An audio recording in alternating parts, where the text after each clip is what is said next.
Hey, everybody. Welcome to the Football Odyssey podcast. I'm your host, Aaron Harris, and today we have our first guest appearing on the podcast.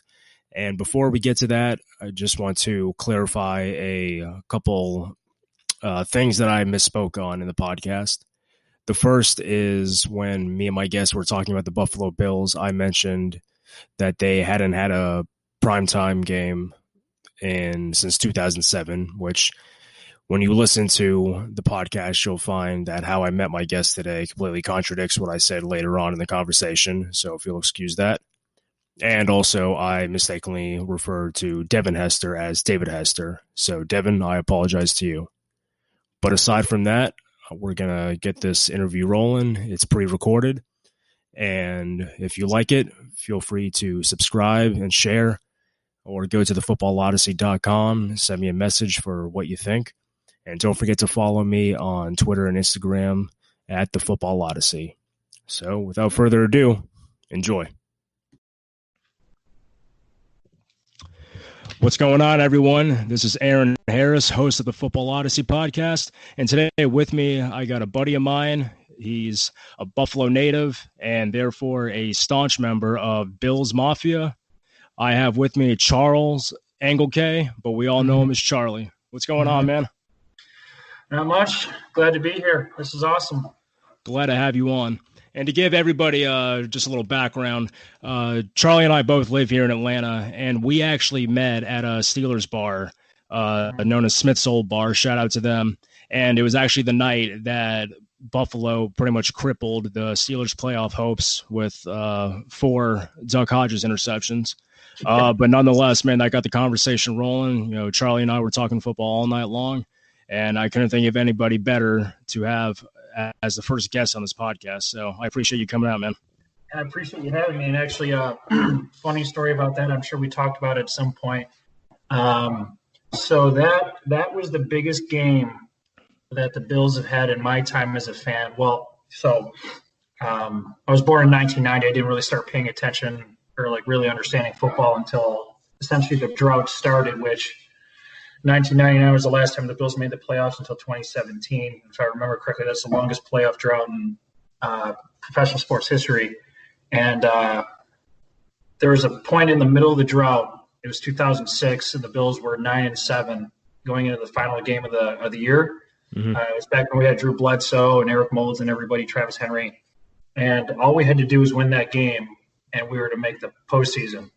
We were playing the Steelers, so your team, ironically. And the Steelers were great that year. I think that's one of the years y'all went to the Super Bowl.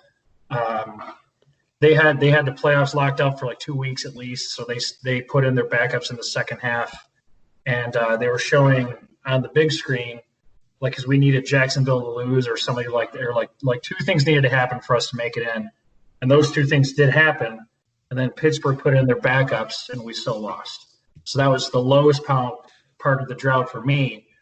And then that night that you and I met, that was the biggest game the Bills have had since then, and we actually pulled it through playing in Pittsburgh with Steelers fans going bananas the whole time. So that was just quite the huge pendulum swing. So yeah, it's huge, man. I mean, and I was in Pittsburgh actually for the Rams game this year, and I had been to Pittsburgh I think 2 or 3 other times. And when that stadium gets going, because they start playing Renegade in the fourth quarter, and they were just going absolutely nuts. But then, you're reading, a couple of days after that, you just saw Bills Mafia just come out, and they were just going nuts with it. There's like a little bit of like reverse psychology. So, I mean, my hat's off to them. They did it. And as far as like the needing everything to happen, I know what you're talking about, sort of, because there was – I think it was 2012 or 2013 when Pittsburgh had against the playoffs, and they needed to win, and they also needed 3 other teams to lose.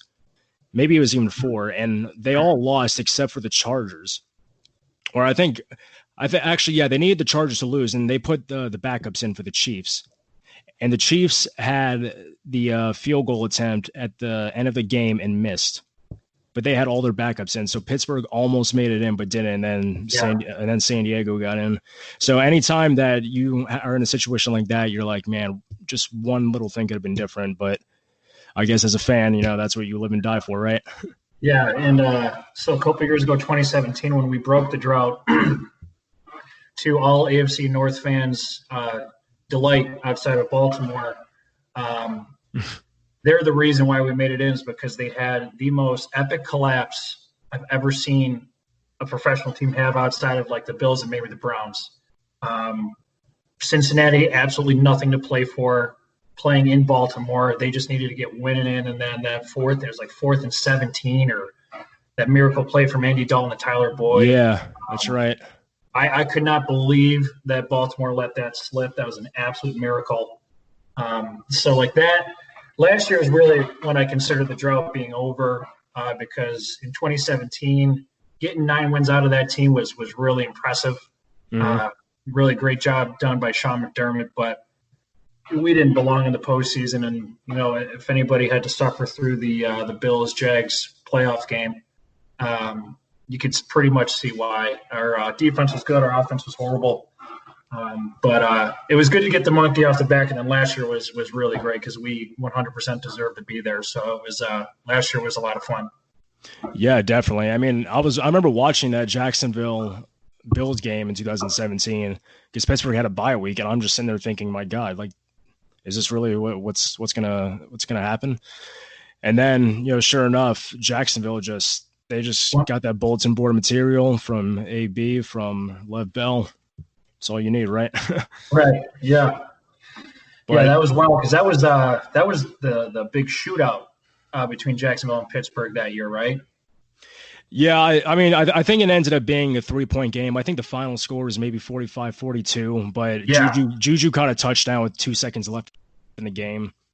And, Ben had, I think, 5 touchdowns total, and he had a couple more picks. So, I mean, they were really trying their hardest. I mean, I remember, like, right before the end of the first half, Ben launched a deep bomb on, like, 4th and 10 to Martavis Bryant for a touchdown, which brought it within 2 touchdowns.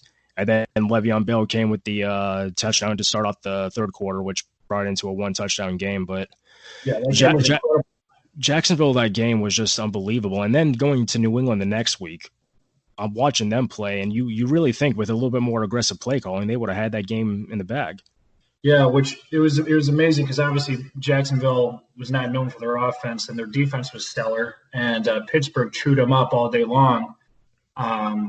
Defensively, and then Pittsburgh's defense wasn't showing up, which was kind of odd. And Jacksonville's never scored that many points, at least if it's been all offense. And so that was kind of an anomaly from the performance from Jacksonville. I felt bad for Big Ben in the offense. They were just showing up time after time after time, and the defense couldn't get a stop if their lives depended on them.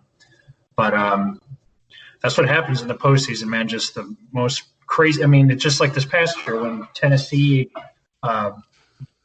beat the daylight out of Baltimore. That was, who saw that coming?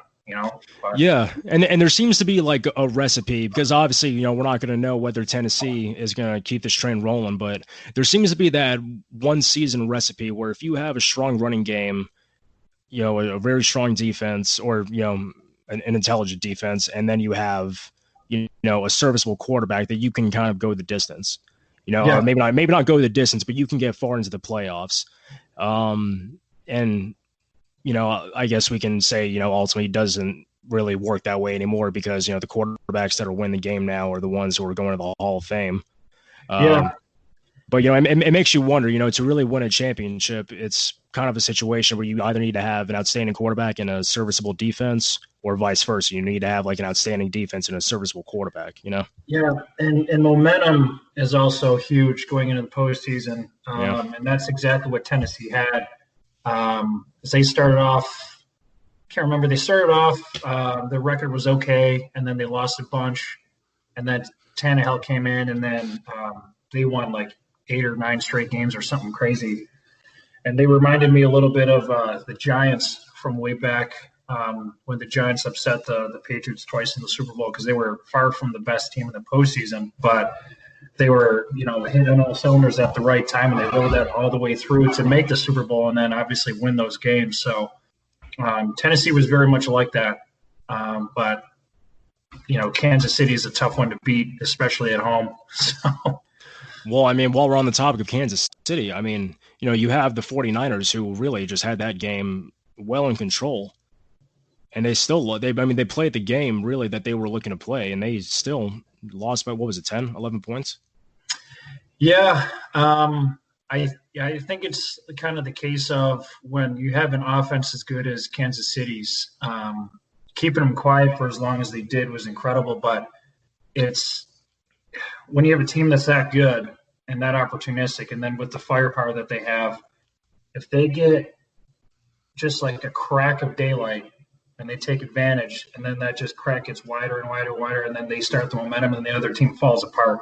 I'm used to seeing that happen with the Patriots, even though they've only had that kind of offensive firepower a couple times throughout the Brady Belichick days. But there's been so many games where the Patriots are not the best team on the field. They're either sluggish in the first or second quarter, have some uncharacteristic turnovers, and they start screwing up. But then once the other team screws up, they always take advantage, whether, they turn a turnover into 7 points. They are the masters of that. And then they start momentum rolling, and then the other team just kind of falls apart. I mean, I've seen them do it to the Bills so many times. Jets, our entire division, which granted they've always been the best team, but there's been so many times where they were on the ropes and they just need one or two mistakes from the other team, and then it's over. You saw that in the Super Bowl against the Falcons. Yeah, well, like while you're talking, that's the first game that comes to mind when you're talking about that description. They're just guys who are going to fight you for 60 minutes and beyond if need be. And everybody makes the point that all the Falcons had to do is rely more on the run than trying to throw the ball. But when you're a team like the Patriots and when you're a coach like Belichick, a lot of it is just waiting for that shining moment and taking advantage of it. I think a lot of it, another game that comes to mind too, I think it was 2012 or 13 whenever Peyton was with the Broncos, and they went into Foxborough, and I think at the halftime it was like 24-0, 24-3 Sunday Night Football, and they just came back, little by little. They were running like those rub routes, they were getting open. You just get a couple turnovers in that team, man, they just ride momentum. Mm-hmm. Yeah, they like to demoralize you is what they do, is they just, and it's not like a big swing. It's just like, and that's what, kills the defense. It's not like 2 or 3 big plays and they score and then you can kind of regroup. It'll be like a 12 or 13, 14 play drive and they'll bring it down, within the 10-yard line. It'll be third and goal. They'll go for it on 4th and goal. And it's just those back-breaking scores that brings it back in the game. And it just crushes the confidence of the other team. And then that's what Brady and Belichick do. They're super, super opportunistic. And once that happens, they just pour it on and the other team just kind of falls apart and they just pick you apart, mentally a lot as well. And it just kind of deflates the other team. You can see it. I've seen it. We've all seen it so many times in the last 20 years. Oh my gosh. That's why I'm very glad that Tom Brady's no longer in the AFC East. We've suffered enough. Yeah. And obviously, you were riding pretty high, I guess, on that note until Cam Newton came into the picture. Yeah, I'm not thrilled about that. It is such a Patriots move to just wait. You just, wait and not spend money and take advantage of everybody else's, I don't want to say maybe foolishness, because I didn't understand why Cam Newton was available. Maybe it's, this weird off season that we're in, and he was so banged up last year, and people couldn't get their doctors to look at him. But last year was obviously rough for him. But in 2018, he was good. He had I think he just shy of 4,000 yards passing, somewhere around there, like 26 touchdowns to like 12 interceptions. So he was very productive, and everybody.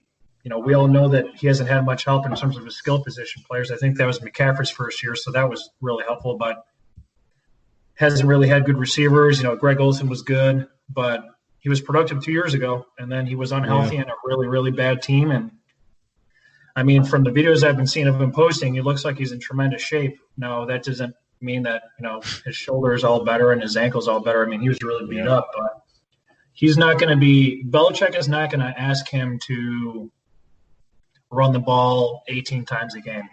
I think I was just talking about this, I think, with yourself and some other people. He's not going to probably have the gaudiest numbers like he has in the past. Like his rookie year, he ran for like 14 touchdowns or something, but he will be extremely effective. He'll be, on like second, third, fourth, and short. He'll get a ton of first downs, and then when they get into the red zone, they'll be really tough to defend because Sony Michel is obviously a really hard runner. James White is almost impossible to cover in the flats, and then those are two guys you got to worry about. And then Cam is also 6'5", 250, 60 pounds. Yeah. They'll be good. I think just if he starts and he's healthy, and Belichick and Josh McDaniels are geniuses. They'll be able to use him perfectly, and he's behind a pretty good offensive line.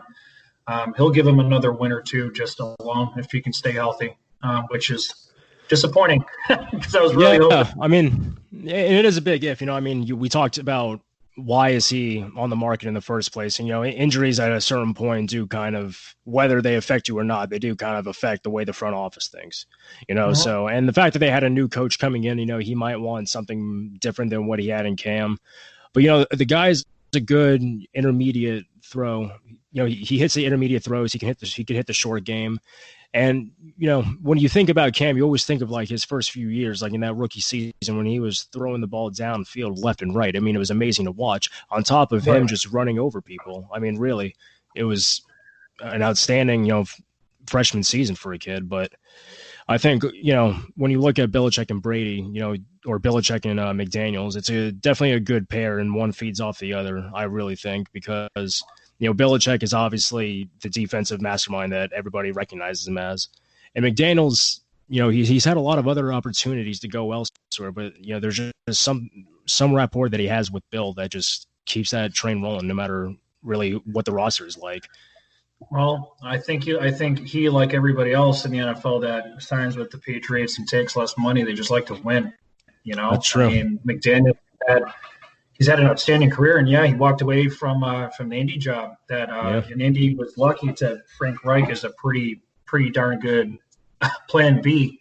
That guy's been doing a great job, but I just think I think that Robert Kraft is. I think everybody likes to work for him.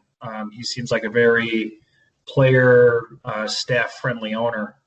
So I think that while Belichick is, from what I gather, is pretty darn difficult to work with and work under, obviously McDaniels has a good rapport with him and he's had a ton of success. Also, I think that McDaniels likes to coach Tom Brady. I mean, who the heck wouldn't? It's coaching a guy that's good, ice in the veins, when probably the best to ever do it, brilliant. That makes your job probably pretty enjoyable, because a lot of times the way the NFL goes, if your quarterback doesn't play well, the offensive coordinator is probably the first guy to go. So job stability too. But McDaniels, he made it work with Tim Tebow in Denver, who is a similar playing quarterback to Cam Newton, obviously not even in the same universe as good as his Cam. So if he can make it work with Tim Tebow, and a lot of people are saying he's a totally different quarterback. Like Cam's obviously a very different quarterback than Brady, which is accurate. But if he can make it work with Tim Tebow, and Belichick makes it work with everybody, they'll be good. I mean, their offense was looking pretty weak up until that signing, and again, he's got to be healthy, but he doesn't need to be 2015 Cam for the Patriots to do well on offense and win a lot of games. So well, I mean, it's like the slogan goes for that franchise: just do your job. Mm-hmm. I mean, it's really remarkable too to also think about how many, because you mentioned Daniels when he was in Denver. You think about how many Belichick disciples have gone on to get other head coaching positions, but don't garner the same success. Mm-hmm. And a lot of people, you got to wonder in a way. You have a guy that you really learn how to truly break down every aspect of the game. You really see firsthand how he deals with players, how he handles the administrative part of professional football. You wonder, why can't they replicate it? And I think a lot of the times too is, I think a big part of Bill's success is being able to get people to buy into the system, for a lot longer than, a lot of people would stick with it. So you got to think that maybe perhaps at a certain point, people who try to emulate that same system elsewhere, they just kind of lose focus after a while and kind of abandon it.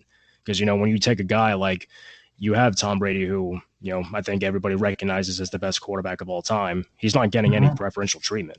When you're holding everybody to the same standard, you're creating an atmosphere where it's like, okay, well, I guess we all have to pull our own weight here, Which is a good thing for the lower guys on the roster. But I read, it was a great article. I think it was on ESPN. I can't remember who the writer was. It was a really, really long, in-depth piece about the Brady-Belichick relationship. And it's just, I think, because I don't think he was looking for preferential treatment, but I think like one of the big things I took away was because he has done so much and he works so tirelessly, and he's been very easy to work with in terms of contracts. I mean, he's taken how many pay cuts over 20 years, and is the consummate professional, ultimate competitor. All he does is win, and he never caught like an inch of slack from Belichick, which is he just felt like he was underappreciated. Which I respect Belichick's mentality, because I played for coaches that had favorites, and it was so painfully obvious how certain players just didn't mean nearly as much as other ones did, and that's true for every organization and every team. But you can't just do that. You can't make it so painfully obvious that half the guys on the team just don't nearly matter as much as a certain group in your star players. So I appreciate that aspect of Belichick, but it's like, cut the guy some slack. If he wants to go use a certain trainer, just let him use it. Like, who cares? So I think that's where Belichick gets in trouble. But if it's not broke, don't fix it, right? A lot of players walk, and a lot of players don't want to resign, but it doesn't stop that team from winning. I mean, that guy's just unbelievable. Yeah, I mean, I'm really curious to see how it plays out in the post-Tom era. But, this is kind of the question I think we've all wanted answered, because, there's a lot of detraction that comes on Tom's side as the greatest of all time because he played with the greatest coach of all time. And I don't necessarily hear the same argument on the side of Belichick, So I think this will kind of, and it's not going to be the end-all be-all in terms of, settling that debate, but I do think it's going to be entertaining to see for a couple of years to see how they both fare without each other. I agree. And I think, and I have a very strong opinion on this. I've had this conversation or debate with people a lot of times over the years. First and foremost, right now, it's a lot easier for Bill Belichick to continue to succeed because he's not counting on his 43-year-old body to get him through it. So Tom it's going to be more difficult for him to succeed just because he's counting on his arms, his knees, his elbows, his shoulders that, after 20 years of playing ball, it's going to be difficult where Belichick just still has to coach and draw up schemes and everything like that. So there's that. But I do not think it's one or the other. I think it's both. I think Bill Belichick is an absolute genius. I think he is one of the best, if not the best, at drafting or signing players and just finding out what they do well and just using them at that and not overusing somebody. Look at how their ground game has been. They've employed 3-4 running backs. For how long? Where, Rex Burkhead 1 week will have 100-something yards, and then he won't touch the ball for more than 4 or 5 times a game for the next 6 weeks.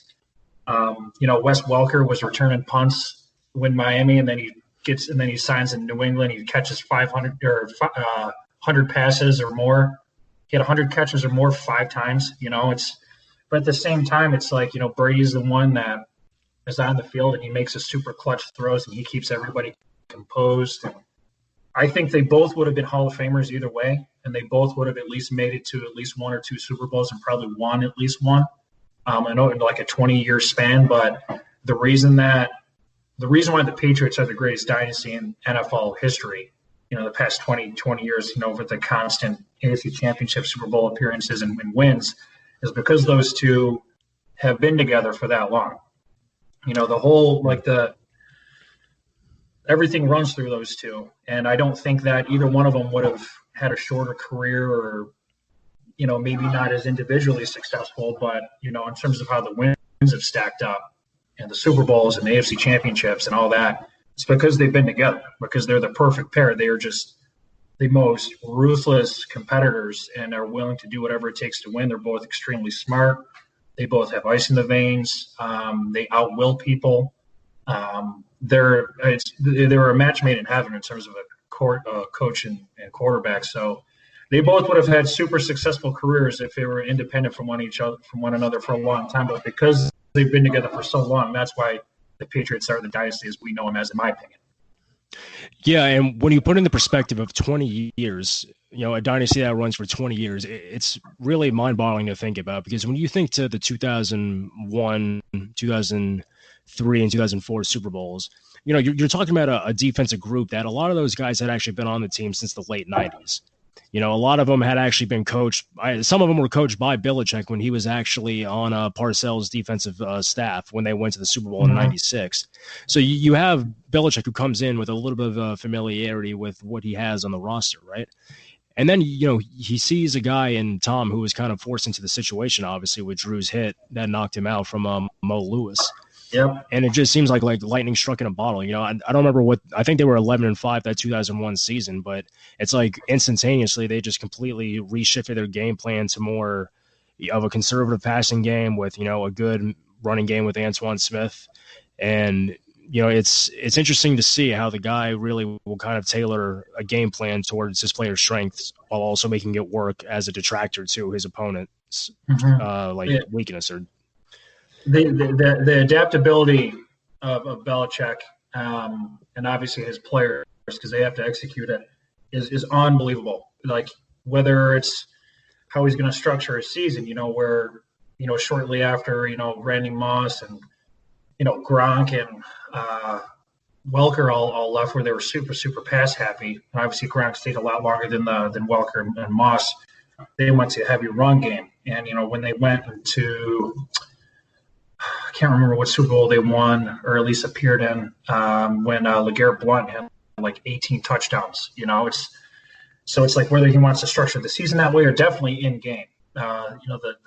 The in-game adjustments that Belichick makes is outstanding. So he is, and I think he learned that from Bill Parcells. If I remember, Bill Parcells was a big supporter of tailoring your team to your players' strengths, instead of saying, like, we want a 3-4, this is what we're going to do, you have to do this, this, and that, and just kind of sitting back and assessing like what your roster looks like and what these guys do well, and tailor everything you do around their strengths. And that's what Belichick has always done, and he's obviously been incredibly successful. And we've all seen coaches that show up and they have a system, they have a scheme, and they try to force it on people. One was, oh my God, Rex Ryan. It was so terrible watching him try to pull that off here. We had Mario Williams and Jerry Hughes. Mario Williams is 300 pounds. I think he was over 300 pounds, and he had him covering running backs like down the field. I remember, I can't tell you how many times I saw Jerry Hughes like 20, 30 yards down the field covering Rob Gronkowski. And because that was the responsibility in his system, where it worked tremendously in Baltimore and New York. But it's like you just have to be more cognizant of what you're doing and like who you're playing with. And, Mario Williams hated it. He got really upset here, and then he pretty much like quit on the Bills. And, it's like just seeing that is so horribly out of scheme. And the fact that you had Jerry Hughes as a DN covering any tight end 30, 40 yards down the field, let alone Gronkowski was the most dominant offensive weapon in the league at that time. It didn't work. The players didn't buy in. There was a ton of penalties. We lost a lot of games. We had a lot of talent on those teams, and it was just wasted because, again, we're using players in the wrong ways, and we were really not successful. And so just like a total opposite of that. But I mean, we've all seen it where a coach just tries to put a square peg in a circular location. It just doesn't work. Yeah. Now, while we're on the topic of Buffalo, so you're a Buffalo native. Obviously you're a big football fan. So, yes, sir. So when and how did you get into football to begin with? Was it something that your parents had installed in you? Was it something you took to organically? Yeah, it's I couldn't tell you the age. I think I've always been around football. My dad was a big football fan, never played, but he loves football, loves the Bills. My my mom, she's one of 8, and all 4 of her brothers were football players and really good ones. My uncle Mike was absolutely he was a legend at one of the high schools in Buffalo. And his son, my cousin Ian, who's 4 years older than me, was an absolute freak of nature playing football as well. So I was just surrounded by it. And then, Buffalo is just a huge football town. It's football and hockey primarily because those are the 2 professional sports that we have with the Bills and the Sabres. It's a great sports town in general, but, it's football and hockey, and the Bills definitely get a little bit more love. Just, I don't know why that is, because the Sabres have a pretty similar history in terms of success and, unfortunate droughts and everything. But just a huge, huge, huge football town. And it's funny, I've always heard from coaches, players in the NFL when they come through Buffalo for the first time, they explain it as a college-like atmosphere. And I never really knew what that meant. I'm like, that's definitely a compliment. And then I moved down here to Atlanta, Georgia, and I see how the college football fans are down here, where it's all about college. I expected the fan base for the Falcons to be a little bit stronger because, I'm used to them being, pretty darn good for the most part. And it's all, UGA, South Carolina, Clemson, Alabama, Florida State, Florida. I mean, you get all the, so many of the best football programs in the history of NCAA football down here, and seeing how they act about their teams and how passionate they are. And, all their cars are all decked out and whatever team that they support. And, Saturdays down here are just crazy. And I better understood it now, being down here for a couple of years, because that's exactly how we are with the Bills. I mean, the Bills are life for a lot of people. And, it's just, that's why, the Bills Mafia, has definitely a pretty strong reputation, but people, we just go crazy for our team. And even when we're not so good, we just love the Bills. And so, it's kind of hard not to be a Bills fan, growing up in Buffalo, New York, especially, me as a guy who would like to play sports anyway. So that's how I definitely got into it, first and foremost through my family, but then also just growing up, it's impossible not to be a fan. Not everybody has to be as diehard as myself, but I just grew up loving football. Obviously, still do. So. Now, where do you think that sense of just undying passion for the Bills, even when they are in playoff droughts, even when they aren't doing well, because there are a lot of teams who their fan base just kind of abandons them if they're bad. When it's good, it's good. When it's bad, it's bad. And that goes for the fans too. But, with Buffalo, it doesn't matter if that team is on their way to losing, 26 games in a row. They're there, they're tailgating, they're going crazy. I mean, what do you think it is about the city that just makes everybody just flock to the team regardless of what the record is? Well, as opposed to a lot of other big market teams, like obviously the Jets, the Giants, the Cowboys, I don't know if the Dolphins are considered a big market team or not, but obviously bigger than Buffalo. There's just, Buffalo's not a tiny city. I mean, there's over 1 million people that live there in the metro area, but, there's not as much, there's not like a plethora of things to do all the time year round like there is in those other cities that I just mentioned. New York, obviously being, one of the biggest cities on the planet, Dallas being huge and everything like that. So there's not as much distraction, I guess, if you will, for like other things to do, but also it's just pride. People love sports up there. And, because we get, because the team, for so many ways has resembled what the city is, so many people, think of Buffalo and the first thing they think of is snow. And then that's it. And there's no other thought, snow and chicken wings. And then people want to move on to another part of the conversation where it's like, no, there's a lot more to it than that. And that's, how, the sporting world and obviously professional football fans and media has viewed the Buffalo Bills pretty much ever since the Super Bowl years ended, which was, a quarter century ago.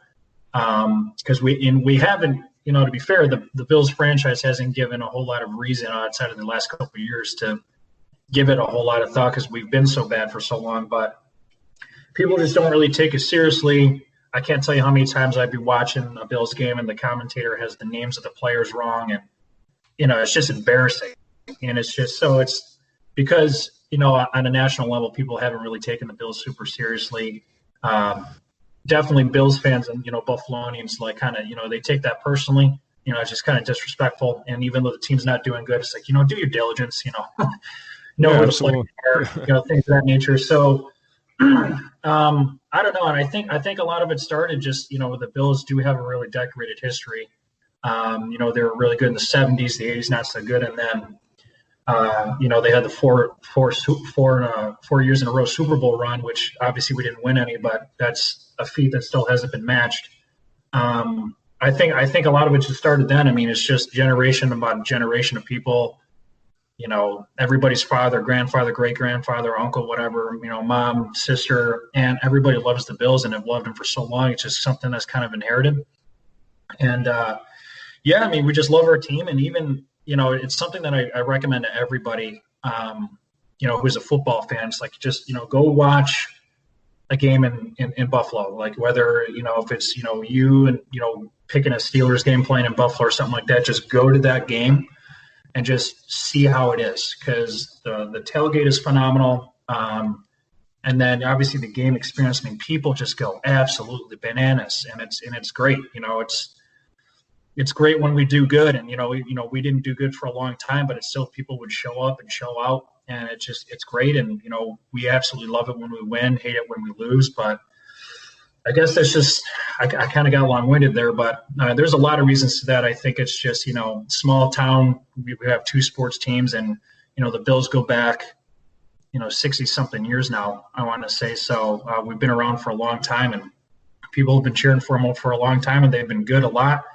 Not so good for a long time now, but now we're kind of back on that cusp and we're looking like we're kind of heading back into the winning days. So it's been a long time coming for my generation, that's for sure. But I guess that's the best way to describe it.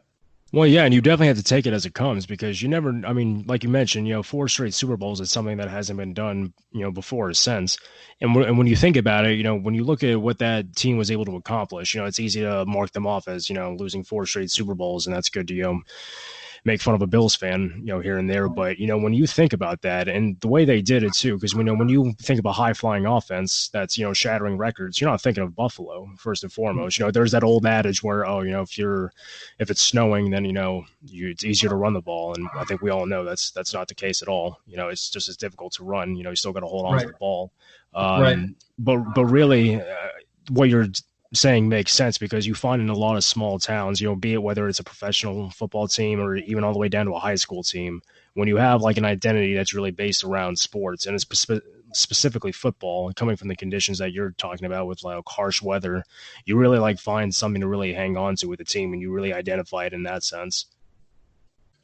Yeah, like I guess like a really simple thing to say to describe, what football season is like in Buffalo, New York is when the Bills are playing, that no matter where you're going to go, the game is going to be on every single TV. Everybody's decked out in Buffalo Bills gear everywhere, anywhere you want to go. And then especially on game day, like I said, Buffalo's not a huge town. It's not tiny, but, the stadium can fit like 70 something thousand people in it.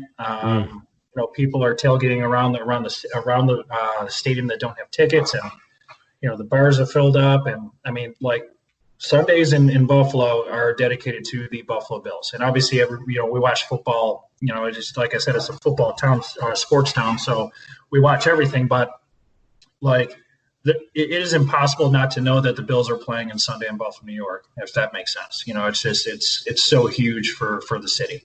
So yeah, and. Is the stadium still Ralph Wilson Stadium? No, and it's funny. There's just a recent change. So it was Rich Stadium for the longest time, and then it was Ralph Wilson Stadium for somewhere around 20 years, maybe not quite. And then it was New Era Field in 2016, which New Era is the hat company. It's been the official official cap company of the NFL, and I think they still are. They just asked to cut ties with the Bills, and I'm not really sure as to why. I was reading up on it, and I don't know if it has something to do with. I know I'm not even going to speculate because I can't really remember. It was a very brief story, but so now it's not going to be New Era Field anymore, and we're not sure what it's going to be. It's going to be. There's a lot of suggestions out there, and I'm sure plenty of companies are going to be vying to get the stadium rights because now the Bills are. I think we have 4 or 5 primetime games this year, so that's a lot of exposure for whatever company is going to have the naming rights. So. There'll probably be some decent competition, but as of right now, we don't know. Gotcha. Yeah, 4 or 5 primetime games, man. That's convenient because sometimes when you have some things to do. Because for me personally, I'm the kind of guy who would try to get everything done before Sunday. Because I do watch college, but I'm not as invested in it as I am with professional football. So I can pass over some of like the bigger college games that everybody down here is freaking out about. And be okay with it just to get my stuff done so that Sunday is completely just, a 12-hour extravaganza of doing absolutely nothing but watching football. Right.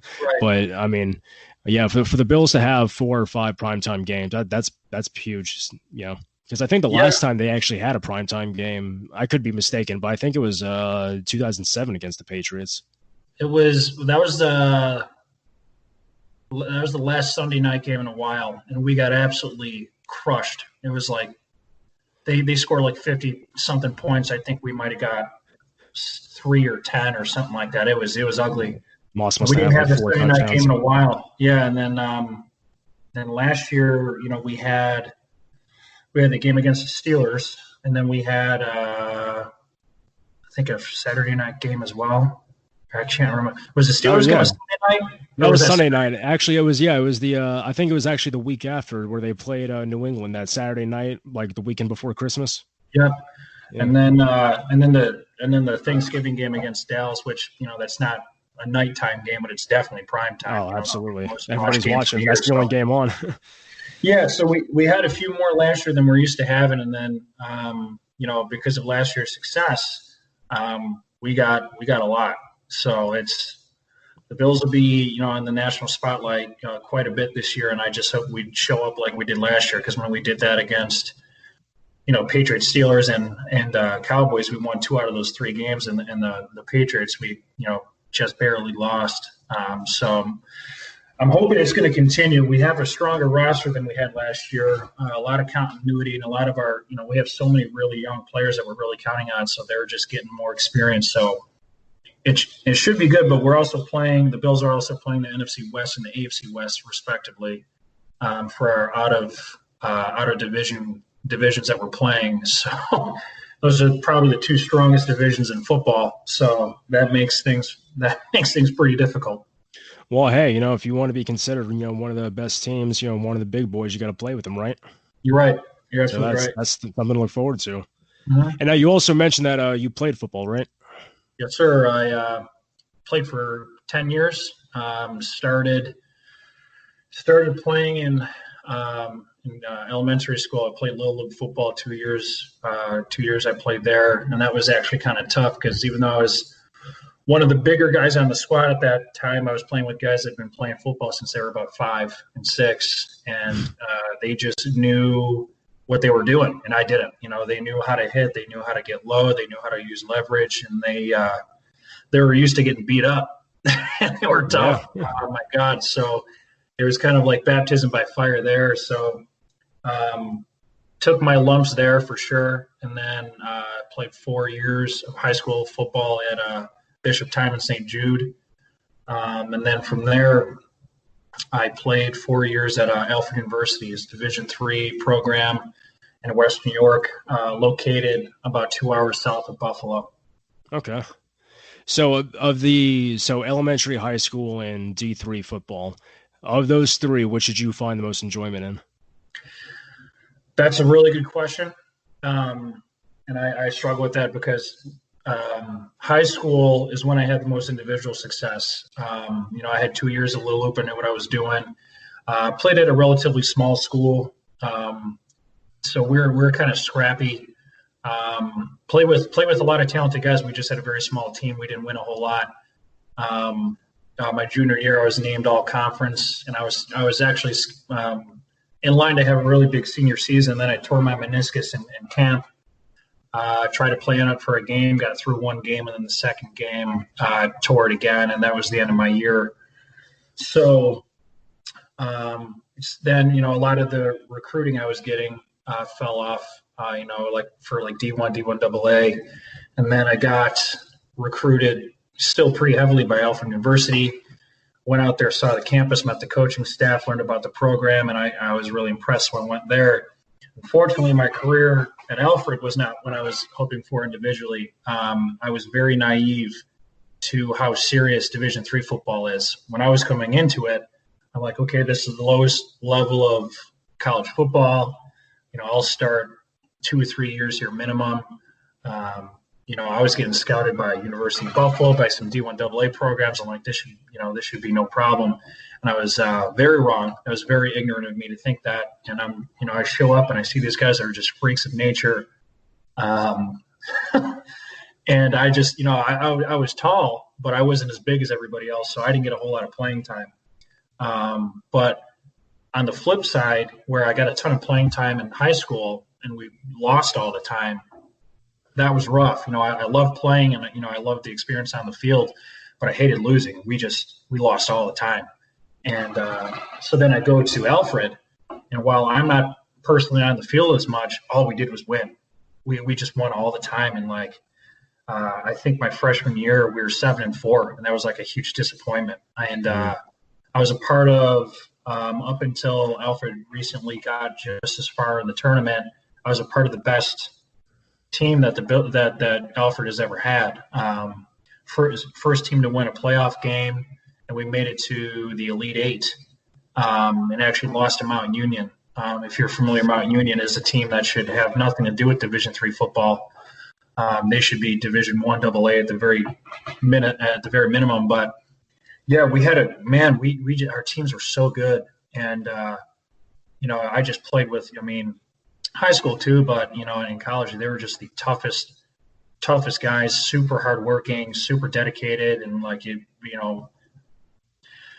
learned a lot, about accountability, working super hard, organization, getting on a good schedule, and it was awesome. It was awesome. So I want to say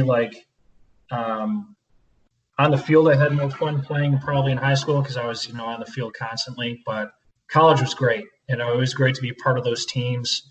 It's tough also to a lot of guys don't make it 4 years. I showed up on campus with about 90-something other freshman football players, and a lot of them, some of them weren't so good. A lot of them were pretty good. A lot of them were really good. And we graduated. I think there was 18 of us, and that was a lot. So experienced that at Alfred, being a part of the first teams that go to the playoffs back-to-back years, make it the furthest in a tournament that the program ever did. Just practicing with these guys every day and working so damn hard all the time, and had a lot of fun. So I got to say that college takes, edges it out a little bit just because of what we're able to accomplish and how much fun I had playing with those guys, and, winning a lot helped a lot.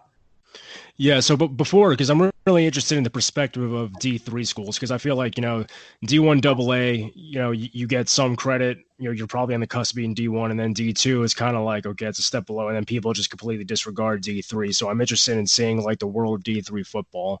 But before we get to that, when you're in high school, you talked about how the team wasn't, how you guys kept losing, how you were a good individual player, but ultimately the team kept losing. Was this a product of having just not talented, an untalented team, or do you think it was too lax an environment where the coach is riding you guys too hard? How do you what do you think was the reason for that, and did that influence your decision when you were choosing a school to go to? Yeah, so those are great questions, and it's a combination of a lot of what you just said, Aaron. It's first and foremost, we had a very small team. We had, when we'd start camp, we'd probably have somewhere around 40-something kids playing, and then a lot of people that are playing football for the first time and realize how hard it is. And when you get beat up and when you get, knocked on your ground, have your bell rung, the constant running, a lot of people just aren't cut up for that. So a lot of people drop out, and then the season starts, and then, we're playing with 30-something people, and then a lot of my teammates were the best students, so they would go on academic probation, not be able to play. So a lot of times we're playing with maybe 30 players. So we had, all of our starters are playing offense, defense, and special teams. So there just wasn't enough depth, unfortunately. And we were playing against other schools that did really well recruiting, and they just had more students, and they were, they'd show up to games that have, 2 full buses of players, and we had 1, so that made it tough. Smaller team, not overly good at recruiting, but I played with a lot of really talented players, really talented and really, really tough. And so we were able to kind of will ourselves to some games, but as much as I hate to say it, our coaching wasn't the greatest. Our coaches were extremely hardworking guys, and they put their heart and soul into our games. But the just kind of really old school kind of mentality where it's like, the tougher team wins, which sometimes that happens, most of the time not. And we did a lot of things in practice that got players hurt. My injury was pretty foolish. Just doing weird drills that were, from way back in the day. And I remember before games, we'd have this drill called a machine gun drill, where you have 2 lines of players facing one guy, and you come out and you just hit each other shoulder to shoulder. And it teaches you how to get momentum and leverage, but it's also really tough. And one of the games my sophomore year, our starting center had a rough back, and he still did it anyway. So he got hurt 10 minutes before the game and couldn't play. And I had to go from left tackle to center without practicing snapping a ball all week, and on a muddy rainy day. And that's what we had to do. So with small numbers, you had to be a lot smarter with how you're practicing, preparing. And, we were at full pads all year. And now, granted, we were really good at tackling. We had a lot of hard hitters. Our defense was really good. And we were tough SOBs. But we didn't have a whole lot of backups. Our guys were super tired, and we got out schemed a lot as well. So you'll be left playing 6-man football. What? You'll be left playing 6-man football. Yeah. So it was tough. I'll never forget one of the games we were playing. This team, Aquinas. They were based out of Rochester, and they're a powerhouse. I think they used to be. I think a lot of their players used to go to Notre Dame. It was kind of like a funnel program for them because they were called the Irish and stuff. I can't confirm if that's true, but they were really, really, really good. And I think it was my junior year. We held them to 6-0 at halftime, and it was a miracle. And we were like, "Oh my gosh! Like, we're in this game. Like, we're outwilling these guys. Like, they've only scored 6 points. Like, it was incredible. Our defense played so good." But then we just got outlasted. They had more depth. They were way more fresh in the second half, and we were just beat. And we ended up losing like 40-something to 3. So that happened a lot. It was just demoralizing. To play so hard and work so hard during the week and then just never win. So that's what happened with us. And my time and they've gone through coaching changes and a new program, and they've been able to win a lot. They got a lot better recruiting since my time there. So, but that's why my program in particular didn't win so much. We had a lot of things going against us, unfortunately, but it was still fun to play, and we still were respectable. We just didn't win a whole lot. Yeah. Well, a lot of times I think sometimes in high school, it is important. It's definitely important to teach, having that competitive edge and, playing to win, most definitely. I also think you also have to kind of like install in these kids, like a virtue of just enjoying what the game has to offer, just kind of letting yourself get lost in it. Not everything has to be your do or die moment when you're playing football. And I think sometimes that gets lost. Yeah. But moving on to the Division III world, I've always been a big believer because a lot of people will say high school football is kind of like the most purest form of football that can be played. And I agree to a certain extent, but at the same token, I think when you're just playing the game for the game's sake, I don't think you can find anything more just passionate than D3 football, because when you look at, D1 AA, D2, I think a lot of people obviously are, in those leagues that are still trying to get to the NFL. They want to take that next step. They want to go professional. And in high school, you have kids who are trying to get scholarships to go somewhere. You could have kids who maybe don't realize that they're not quite good enough to get a scholarship at all. And then you have some who are really making it their life. You talked about, kids who are recruiting, and that's a big thing in high school in some states, where you can just kind of bring in people for the sake of, trying to advance that. But with D3, I've always been of the belief that the people who are there are kind of doing it because they love it. They might have some, financial incentive with a scholarship, but they ultimately love it. And they recognize that after this, they're more than likely going into the real world. Would you say that's accurate based off the teammates that you played with, or? You know what? That's a really good perspective. And I think it's right on for a lot of it. First and foremost, I played with guys that absolutely could have played D1 and would have been starters for a couple of years. And a couple of the guys I played with got looks by NFL scouts. So the talent was there. Now, granted, that's not every D3 program. I was fortunate. Alfred University has a really, really strong program. Definitely one of the strongest in the northeast region of the country, probably in the East Coast. But you're right. A lot of these guys know that they're not going to the NFL. They're playing because they just love football. I was one of them. The guys that weren't super passionate about it didn't last. But the guys that were playing, their junior, senior year, they just loved the game. We loved playing with each other. Our coaches were awesome to play under. They were brilliant. That's why we won so much. But they also just kind of like what you were alluding to before. They made sure that we remember that it is a game, and we take it very seriously. And it was very much a job playing D3 football, because you're just working all year. You're working, you're practicing, you're working out. It's a huge commitment, especially coupling that with school. But yeah, it's just outside of a handful of guys, we all knew nobody was going to the NFL. And so we're just playing just for the love of the game, to win, to compete, to play for each other, to play for your teammates, your coaches, fellow students. Everything I said about Buffalo is times 100 for the village of for the town of Alfred.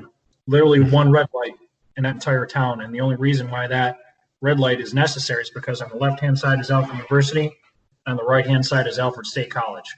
So that town exists because of the colleges. So people show up, and they bring their horns and face paint us. It was awesome. We had a good sized crowds, and it was a lot of fun. And it was just really just for the love of the game. Love the game, love your teammates, love your coaches.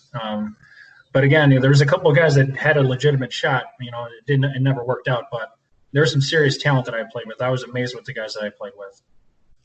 Now, your approach to practicing, your approach or that perspective on playing D3 football like that, you just gave me the perspective of how a player looks at it. Now, how does a coach kind of approach his job from what you learned as a player? Because obviously, like with D3 that we just listed, it's doing it for the love of the game. Now, are these guys full-time coaches at the universities too? Now, yes. Well, most of them are. I think the guys that try to do two jobs, it's tough. It's really tough because the schedule is demanding, and it's year round. Like what I was saying as a player, for the coaches, times 5, because they are, because just in the season, holy smokes, all the meetings that we run. But even in the off season, that's where recruiting starts. And like all of our coaches did the recruiting. Our head coach, our coordinators, our position coaches. Like for example, I was recruited because it was to the head coach now, Bob Rankel, who has been since he's took over since Coach Murray left. He's been absolutely crushing it, which is nobody's surprise. So props to him. He recruited me. He was the offensive line, run game. We had like 2 offensive coordinators. It was him and our coach Puccio, and they kind of like split responsibilities. I can't remember what the deviation was. I think Rankel was more offensive line and run game, and Puccio was more quarterbacks, wide receivers, and passing. But he recruited us. And then he comes back and, then throughout the season, they're coaching, they're coming up with game plans, they're scheming, they're organizing practices, they're holding meetings. So it is 100% a full-time job. And like I said, there's a couple of guys that had 2 that like had their first job and then had another one, but that was really tough. So I don't know if I'd recommend it, but it is a full-time year-round gig for sure. If you're taking it seriously and if you want to be competitive, you want to win every year, you want to have the best team, you want to have the best recruiting classes, it's a full year-round commitment for sure.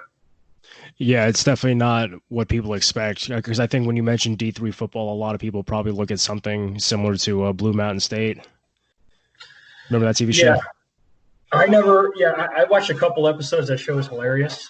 But maybe the players are as goofy as those guys a little bit, but at least some of the players. But no, it is no joke. Like, I have a lot of respect for my coach, and that was kind of one of the biggest differences I noticed from going from high school to college is just how much goes into it. Between like the training staff, organizing meetings, organizing team meals, organizing team, lifting sessions, study hall for the freshmen, because a lot of kids, when they show up to college and nobody's telling them to go to class, they're just not going to go. Mm-hmm. So like for example, when camp shows up, when camp happens, we're the only people on campus except the soccer team show up like a day or 2 later. So from the moment you wake up to the moment you go to bed, it's football. You wake up at like 7:30 a.m. is the team breakfast. Then you have position meetings, and then you have, I think, a team meeting. Position meetings, and then lunch, and then team meeting. Then position meeting again, and then practice, and then team meeting, and then team dinner, and then study hall. So it's full go, and the coaches are the ones that organize all this. So like in the season, it's a lot, but again, as soon as the season stops, it's reviewing how the season went, evaluating players, and then starting to recruit, and then organizing visits, phone calls, emails, watching tape, and then deciding who you're going to invite to come to a campus trip, and then organizing the visit, like, what players are going to have what recruits, organizing events for that, meals and campus tours and talking to them and showing film and talking ball. I mean, it's a lot. It's a lot. And then, once the recruiting ends, you just who's going to be there. Then they're sending out the exercise programs. Before we leave for the end of the year, the team does all of our testing. So, 40-yard shuttles, 10-yard shuttle, 10-yard or like 3-cone drill, 10-yard shuttles, long jump, 300-yard shuttles, and then lifting. And then, all that has to be documented, and then it just gets reviewed all summer preparing for the upcoming season. So, where I think you're right, I think a lot of people probably don't understand, but it is 100% a full-time job year-round for the coaches. It is a lot of hours. Now, being exposed to like the amount of work that goes in, like the extracurriculars, like even away off the field, like having to do like the bureaucratic stuff with like, getting recruits and the organization, did that change your view of football in any way, kind of seeing a more behind the scenes view? Because I think a lot of kids when they're in high school, they see it, kind of as a game, unless they, are starting to talk to like recruiters. But then once they get to football and they kind of see either how much money is behind it, or they just kind of see how much work actually has to go into really putting a good product on the field that goes beyond just, playing strategies. Yeah. So yes, I will say that, again, I came from a very, very small high school and, very low funded. So I'm sure that there's plenty of other high school programs that are, in the state of Texas, California, Florida, Ohio, all those major high school football states that were probably, when those guys go to college football, it's probably a lot more familiar. But again, I don't know, if 14 to 18-year-olds really appreciate that, understand it, or really care. So I think just, when you show up and you're a little bit older and you can, start to appreciate things a little bit more. It was eye-opening for me to just see how much thought went into it, how the practices were structured, the timing of that, the kind of meals that they would be encouraging us to eat, and everything I just said. I mean, it's a lot. So I don't want to say it becomes a job, but it feels like one. I mean, for sure, because you have to be. If you're gonna be a good football player, if you're gonna compete at that level, when, like for me, like I showed up 6'3", 225, so not huge, definitely not small, but I was used to being the biggest guy in my team, or at least one of them, and I show up and everybody was bigger, stronger, faster. That was my demise. Is I could never put on as much muscle as I wanted to, and so if you really care and you want to play and you want to contribute and you want to compete with, let alone the guys that you're playing against, the guys on your own friggin' team, you have to just work your rear end off. And yeah, you got to just lift and run. You got to be disciplined. You got to be doing things when people aren't telling you to, especially like in summertime. Summertime, you go home and your coaches aren't around, and you got to be in the gym. You got to be working. You got to be lifting as much as you can, eating like an absolute cow every day to, put on muscle that you need to put on, and, make sure that your cardio is good when you go back. Because when you go back, you're just going to be hitting and running and hitting and running and hitting and running all day long. So you take it on yourself, because if you don't, you're not going to make it. And I'm not saying you're necessarily going to get cut, but I mean, you're just going to get beat up, and it's not going to be enjoyable to play. So you definitely have to take it way more seriously once you get to that level. And then again, when you're playing at a really strong program, like I had the fortune to, the guys that I'm playing against, they were, I can't tell you how many all-conference guys I had, rookie of the year, offensive player of the year. I played with a lot of All-Americans. And these guys are the best in the country at our division of football. And, these are the guys that you're practicing against every day. And if you're not working hard, and if you're not working on your form, and if you're not trying to get bigger, faster, stronger, and if you're not watching film, and if you're not paying attention to what these guys are doing and trying to, win the mind games, it's not going to be enjoyable. You are going to get beat up. And I think that's what happened with a lot of guys that I play with. I think that's what happens with every freshman class. You get 80, 90 kids that come in, and there's a lot of talent there. And that's why only like 10, 12, 15 graduate, because a lot of people, they just don't have it in them. They don't care enough. They don't want to work that hard. They don't have the mental toughness to make it, or the dedication, or both, really. It takes a lot as a player, like if you're going to make it through 4 years of college football.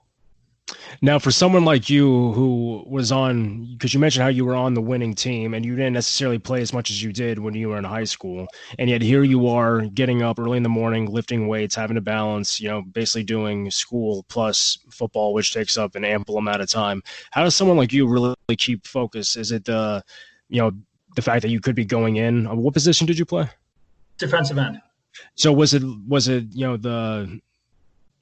the possibility of you going in to relieve someone? Was it just doing it because that's how you were raised to approach anything you would do, just to do it with discipline and do it with a full and wholesome attitude? Was it the coach? How did you kind of keep that poise?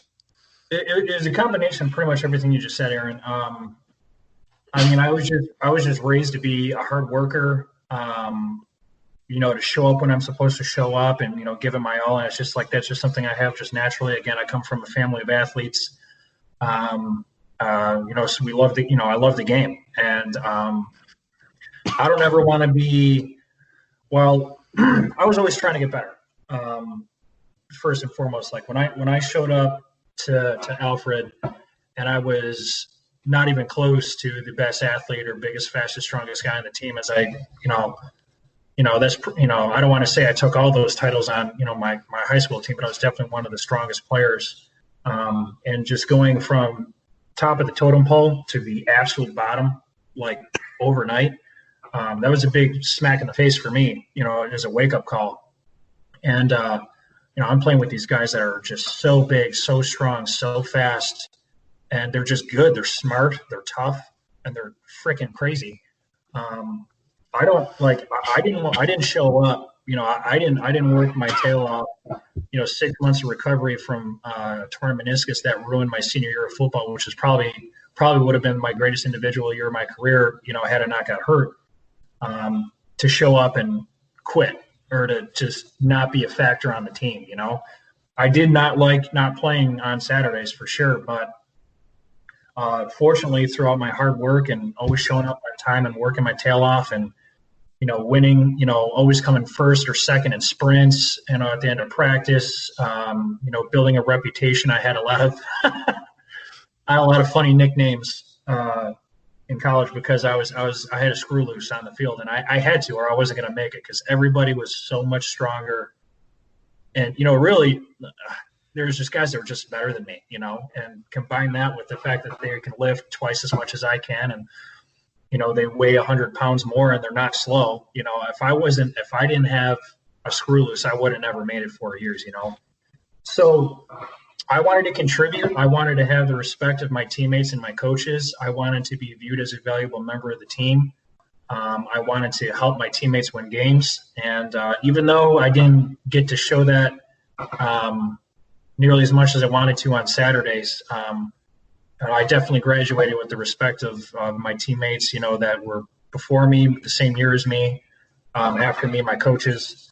And while I would have rather contributed more in game day, just like hearing these guys that were the best football players I've ever seen, these guys that were All-American offensive tackles that were like, how did D1 and D1 AA miss out on you guys? It never made sense to me. And hearing them tell me, like, after we win a game, it's like, Charlie, like, 6 games in this season, like nobody that I play against on Saturdays has a pass rush like you do in practice every day. And I loved hearing that. That was like the most high praise. And I wish a lot of my coaches would have shared that same confidence in me, despite the fact I didn't weigh enough or lift enough weights. Hearing that from these guys that I went against every day that I knew were so incredibly good. And it wasn't just my opinion. It was all their peers when they were selected all conference, first team all conference, third, second team all American, first team all American. Getting that kind of praise from those guys that were that good meant a lot to me, and I being able to contribute to our team's success, just in a more unconventional way, as most people probably think, that meant a lot. And I was never going to be a guy that was not going to give it my all or not work as hard as I possibly could, or wuss out or anything like that. I wanted to do everything I could to, make sure I was the best player I possibly could be, and also make our team better and help us win games. So it was a weird path for me. I still think about it a lot, but it was a really outstanding 4 years, and I think back on it like every day. So it was pretty awesome. Now, when you talk about how your peers recognize like how much you're contributing and how well you're playing, but the coaches doesn't reciprocate the same feeling that they do, how does that kind of play into like your relationship with the coach? Because obviously it's a guy that you want to play hard for, a guy that believes in you enough to have you on the roster, but maybe someone who's not really gonna put you in as frequently as you want. I mean, is there some sort of underlying frustration with him, or do you just kind of recognize that he may have a better idea? Yeah, there was definitely frustration. It's kind of hard to argue with the coaches when they win so darn much. But so we ran a 3-4 defense because our linebackers were spectacular. Oh my God, they were so good. And we had, so we ran a really blitz heavy defense, and we had just such remarkable success. But we had it was funny, me playing D-line. That's obviously a position group on a football team where it gets rotated a lot. There was no rotation. which was really strange. Now our starters were incredibly good, and there's a reason why they were starters. Like before I go any further, it's not like I didn't start because somebody had a vendetta against me. The guys who started over me were better players. They're better players. They're bigger and stronger. So just to throw that out there, but it wasn't just me. Like there was guys that were on, our second tier D line that were really, really good. And so as good as our defense was, I think it could have been better, because if we would have just rotated the D line and kept our starters more fresh and, have us come in, it's not like we were a bunch of schmucks. We would have held our own and made some plays. But yeah, I didn't get it. I didn't get why we never rotated on the D line. Now, granted, obviously there's a lot of confidence in our starters for good reason. But we played games there. One of our conference rivals was Springfield. They ran the wishbone offense. So they would run 60, 70 plays a game, and they were good. Like they would, this is a team that never passed the ball, and they'd score 40 points a game all the time. And so we're playing them, and, their offensive line, it was so funny. I don't know.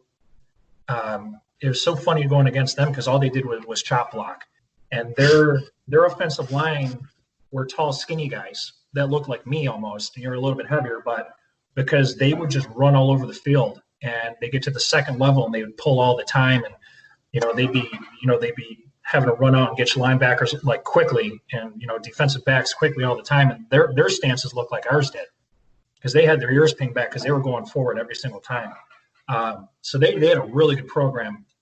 We had a lot of really close games against them, and but no, like we played them. I remember one game, it was like, oh my gosh, it was like 85 degrees, and our starters are sucking wind. Like they're playing great. It's a really tough game, but like they're coming over, they're dying. And we, like me and my fellow D lineman on the second line, never sniffed the field. And I went to my coach after that game, because this is it's my junior year. I'm like, Coach, if I'm never gonna see the field on defense, I want you to put me on special teams. I was like, if I'm not going to play this past game, I'm obviously not going to see the field defensively. Put me on special teams, because I was also very fast. Like my speed was the best part of my game once I got to college, or arguably, And they put me on special teams. I was put in a really odd position, at least for a punt return or anything like that. I was on. I wasn't even on the first kickoff team. It was weird. So it was frustrating, because all of my colleagues, all of my teammates, I was about to say coworkers. Oh my gosh. Everybody knows that I'm good. I show up in practice. I make plays all the time. And well, yeah, I'm not saying just make me a starter tomorrow because I want to be, but yeah, I don't know why I never touched the field, like even like in a rotational sense. Me looking back on my career now, I probably should have played outside linebacker, just so that, if they're going to double team me with a tight end and offensive tackle, I was not going to stop that. I probably would have got buried if it was two really big, really good guys. But, there probably could have been a position change, because I was a good pass rusher, but I could definitely cover a back out in the flat. Tight end might have been a good switch for me. But it was funny, like, I would see creativity with other players. Take a guy who showed up on defense and put him on offensive line.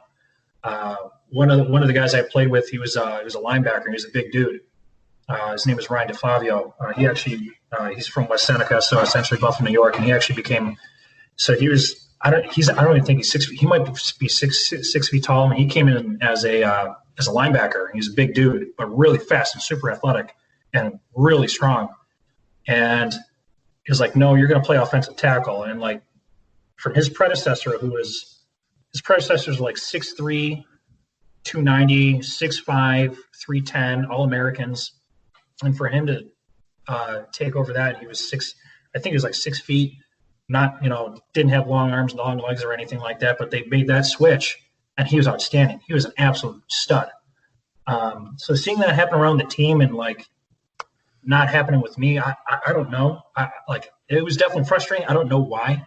I also had 3 defensive line coaches in 4 years, so that definitely played a part into it. But it was frustrating. It still frustrates me to this day, to be honest with you, because I definitely could have contributed more than I did. But again, it was a great 4 years, and it was a lot of fun. But I'd be lying if I was saying there wasn't some frustration there. Now, so you had voiced the frustration with that, but if you had to take away your entire experience from playing football, what do you think you would mainly take away as far as what you either learn about yourself or what you learn about people?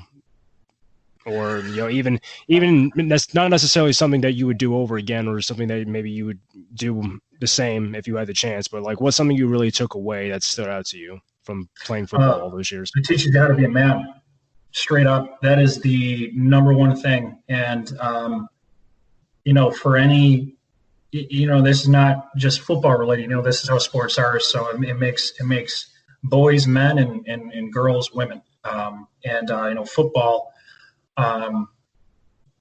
it's just for so many reasons, it's on you, like you have to do things that are going to suck. You have to run and run and run until you throw up. And then you got to go home when you're bruised up, exhausted, and you got to go and do it again tomorrow. You have to show up to meetings. You have all these meetings that you have to show up early. You don't ever be on time, because if you're on time, you're late. So it teaches you, how to organize your time, how to be accountable, how to take criticism. And that's something that, I'm only 30 years old, but I don't want to call them kids or whatever, but from what I've seen, there's not a whole lot of people that, want to take accountability for things or do things that's not easy, but that's the thing. It's like, you work super hard, you get in better shape, and then you play against people and you get beat up and bruised, but it's teaching you something, it's teaching you toughness. It's teaching you mental toughness, physical toughness, and you got to be smart, because unless you want to get hurt, you got to change things. So you got to be adaptable. You got to be adaptable. And also it's just respect as well. It's huge. Respect, you want to get the respect of your coaches. And you really, really, really want to respect your teammates, because they're all doing the same thing that you are. And if, they can see you working hard and doing the right thing and, not wussing out when you could, or not being late when you shouldn't be, going the extra mile and doing everything for, to make yourself better, make the team better. You just earn so much respect. And, I have so much respect for the people I just talked about. It's just, it's the friendships that you make, it's, they're not friends, they very quickly become family. And,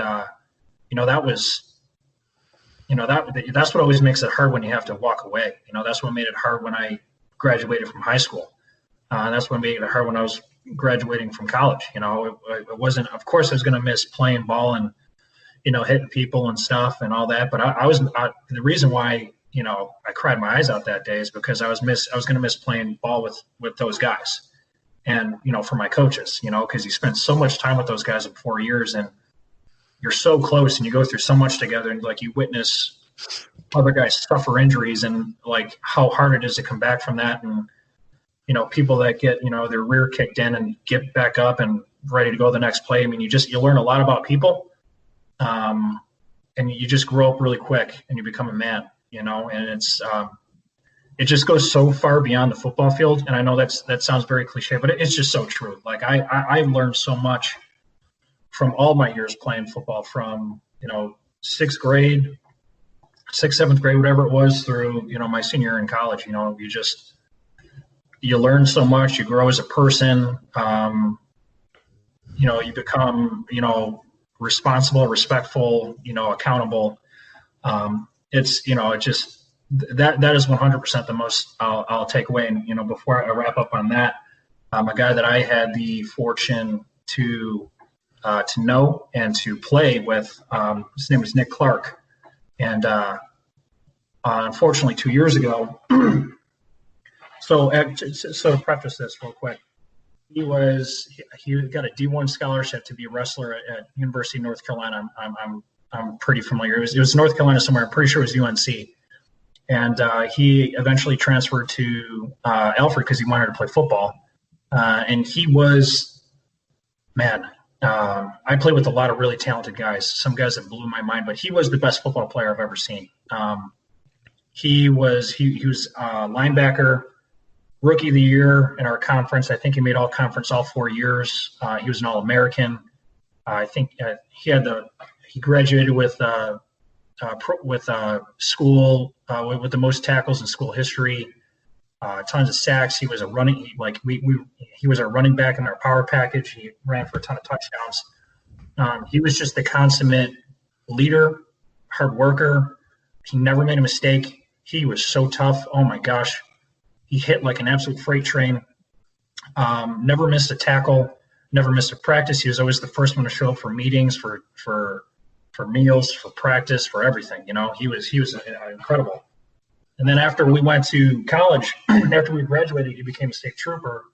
Unfortunately, 2 years ago, he's killed in line of duty, responding to a domestic disturbance where the male on site, I don't know if he was a husband or boyfriend or whatever, was threatening a murder-suicide. And, unfortunately, he did that to Nick. Nick was, just trying to respond to the call, and then, unfortunately lost his life. And but while he definitely, left us as a hero, and it sucks that he's gone. We all miss him a lot. But nobody was surprised to hear that he responded to that and just went right to the door and tried to save a life, and we learned all that playing football with him, because that's just, again, you learn a lot about people. And, he was just fearless, and he would always be the first person to go in a drill or to go on the spot to answer a question about a game, or admit that he screwed up or something like that. He was that kind of a character person. So, it's awful that he's gone. He was super young, but not one person that played football with him or coached him or was around him was surprised to hear that he would, go right into the furnace with no fear, no hesitation. So that's like the most extreme example I have, but it's true. I mean, you learn so much playing football with people and for people, and you just learn what they're about. And you can tell that it's not just a good football player and a good captain or whatever. It's just a good human being that, will do great things beyond the field of football. And, Nick would have done a lot of great things for many, many, many years. But, he was that guy. Just a scary situation, no fear, no hesitation, went in. And unfortunately went the horrible direction, but nobody was surprised to hear that he did something like that, or at least tried to, so, and that goes back to our time playing football. So it's a really powerful game if you can tough it out, and if you dedicate yourself to it. You'll be a better person for it if you dedicate yourself, and if you are willing to do things that are tough.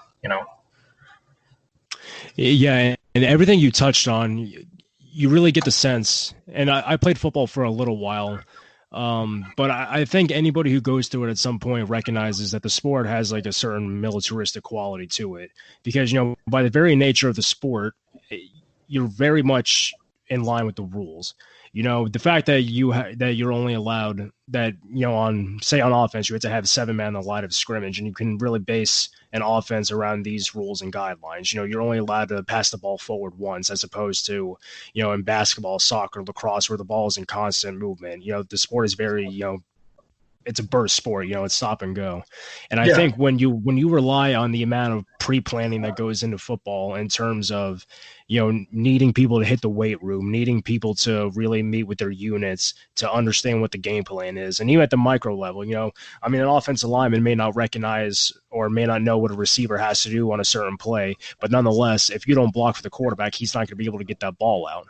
And likewise on the defense, if you're a safety or a corner, your coverage can only last for so long before a quarterback that's not getting rushed can find an open man, So I think really it kind of humbles you in the sense where you're going to get down and dirty and you're going to get humiliated because there's always someone bigger out there, but it also humbles you in realizing that you're kind of one in like an ecosystem. When you're on the field, there's 10 other guys that you have to kind of collaborate with to achieve a greater goal. And I think I think you find a lot out about people, especially in the game of football, who are willing to sacrifice that sense of not individualism or responsibility, because you each has an individual responsibility, but who's willing to go out there and communicate, who's willing to lead, who's willing to pick someone back up after they just got burned for a play, or who's going to be there to tell you, hey, you just got knocked down, go back and hit him again. Right. And there's something very respectful in that regard that football teaches you that I think maybe some other sports lack, because when you talk about a violent game as it is, in a way it's kind of like the same approach that martial artists have, where you are very, very much humbled in the beginning because you don't know the techniques, but when you can learn the technique and you can learn really how the whole strategy works, you can understand how to be disciplined within that system and use it for your benefit. And I think in order for a team to do that, you have to be disciplined. You have to really know the system, and to know the system, I think it comes through knowing others, and that goes way beyond the field. Yeah, and that's I'm really glad you brought that up, because I feel like I didn't touch on that enough. But yeah, it just the camaraderie that you get, which I know I touched on, but also, like the guys that I'm talking about, they were such superstar football players, and like I really mean it. But if they didn't have the other 10 guys that were as good as our teams always were, doing their jobs and going in and I mean, how many times, Nick Clark, who I just talked about, he'd have a tackle for a 4-yard loss because Wes Smith, linebacker in the middle, who was almost as good as Nick, which is crazy, because he would blow up and blow the guard 3 yards behind and then crush the fullback. So Nick just got to go in and make a tackle by himself. It's like stuff like that happened all the time. So just knowing that, as good as a lot of these guys are, everybody needs to do their part, or we're not going to have as much success as a team, because it's such a team thing. And to your part too, like everybody has their play where they screw up, or it's a play gets ruined because you missed your assignment, or you fell down, or we had a first down and somebody has a holding penalty, and instead of your teammates yelling at you and making you feel bad, pick your chin up. It's like, hey, it's okay, dust it off. We got the next play. Let's go. Are you back in? Are you back here now? Let's go. Like, we have another play. Let's get back into the game here. So, and we had that through the roof at Alfred. We had, there was only so many C's to go around for the captain designation, but we had a lot of people that had captain level leadership on those teams all 4 years that I was there. And that's another huge reason we're like, yes, we had a lot of talent. We had an extremely smart coaching staff that was brilliant at scheming. But we just had really, really high character guys, which is definitely a part of the recruiting process. So, like, for example, my senior year, our backup quarterback was one of the 4 captains that we had on our team, because he was his name is TJ Kilcar, because he was just a leader. He was the guy that people listened to. He worked extremely hard. He always did the right thing. He always showed up on time. So we had a really strong core of people with high character. And again, just like to your points, these are the people that pick other people up, that take responsibility when they screw up. They don't, we never started playing the blame game, and there was a lot of games that, things looked tough and if we weren't going to win, but we always came together because that's just what you had to do. And that was really awesome. And again, that was part of the, one of the many things that I loved so much about playing at Alfred was just my teammates and my coaches were unbelievable. My teammates just blew me away.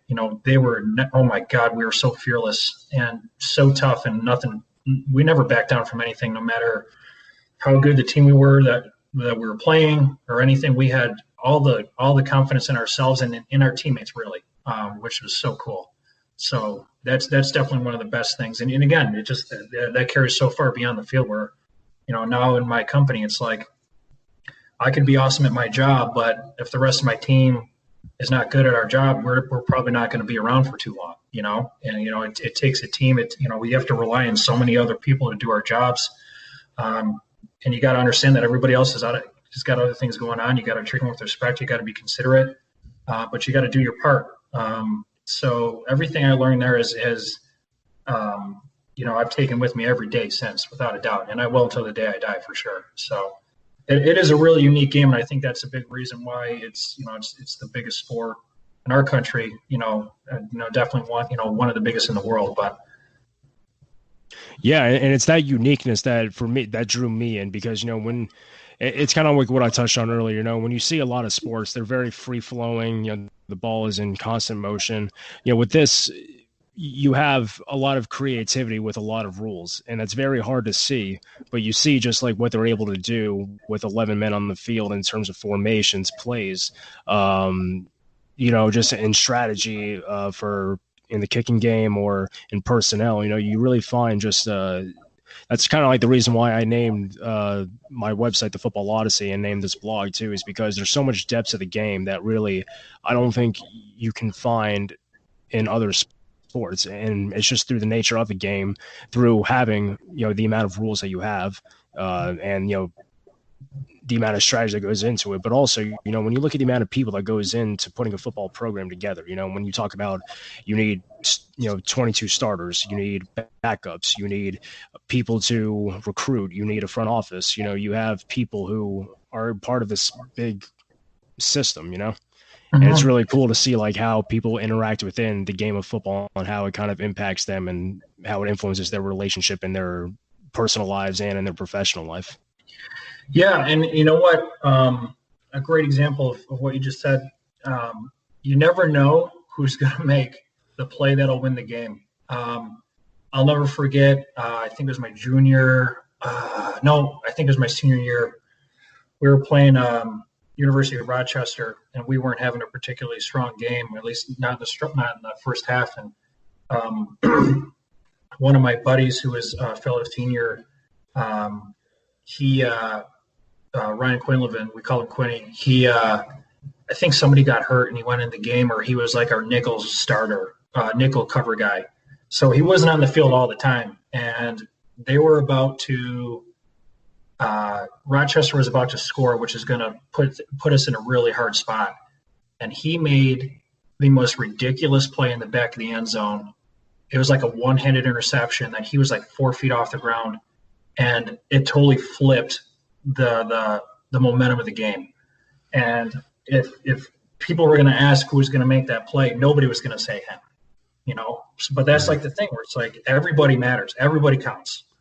So, and that's it's one of the most unique things about the game, and like as opposed to other sports where like in basketball, if you sign LeBron James, your team is going to be way better than they were last year, guaranteed. But in football, you can sign the best quarterback in free agency if you don't have a good offensive line, if you don't have good receivers, if you don't have good play calling. It'll only take you so far, and that's why in football, or at least in the NFL, that's why I don't believe in tanking, because if you are clearly trying to lose and you have 53 something odd guys that are trying to win every single game, every moment, try to get on the field, I just don't see how that can carry over into the next season, even if you get a great player.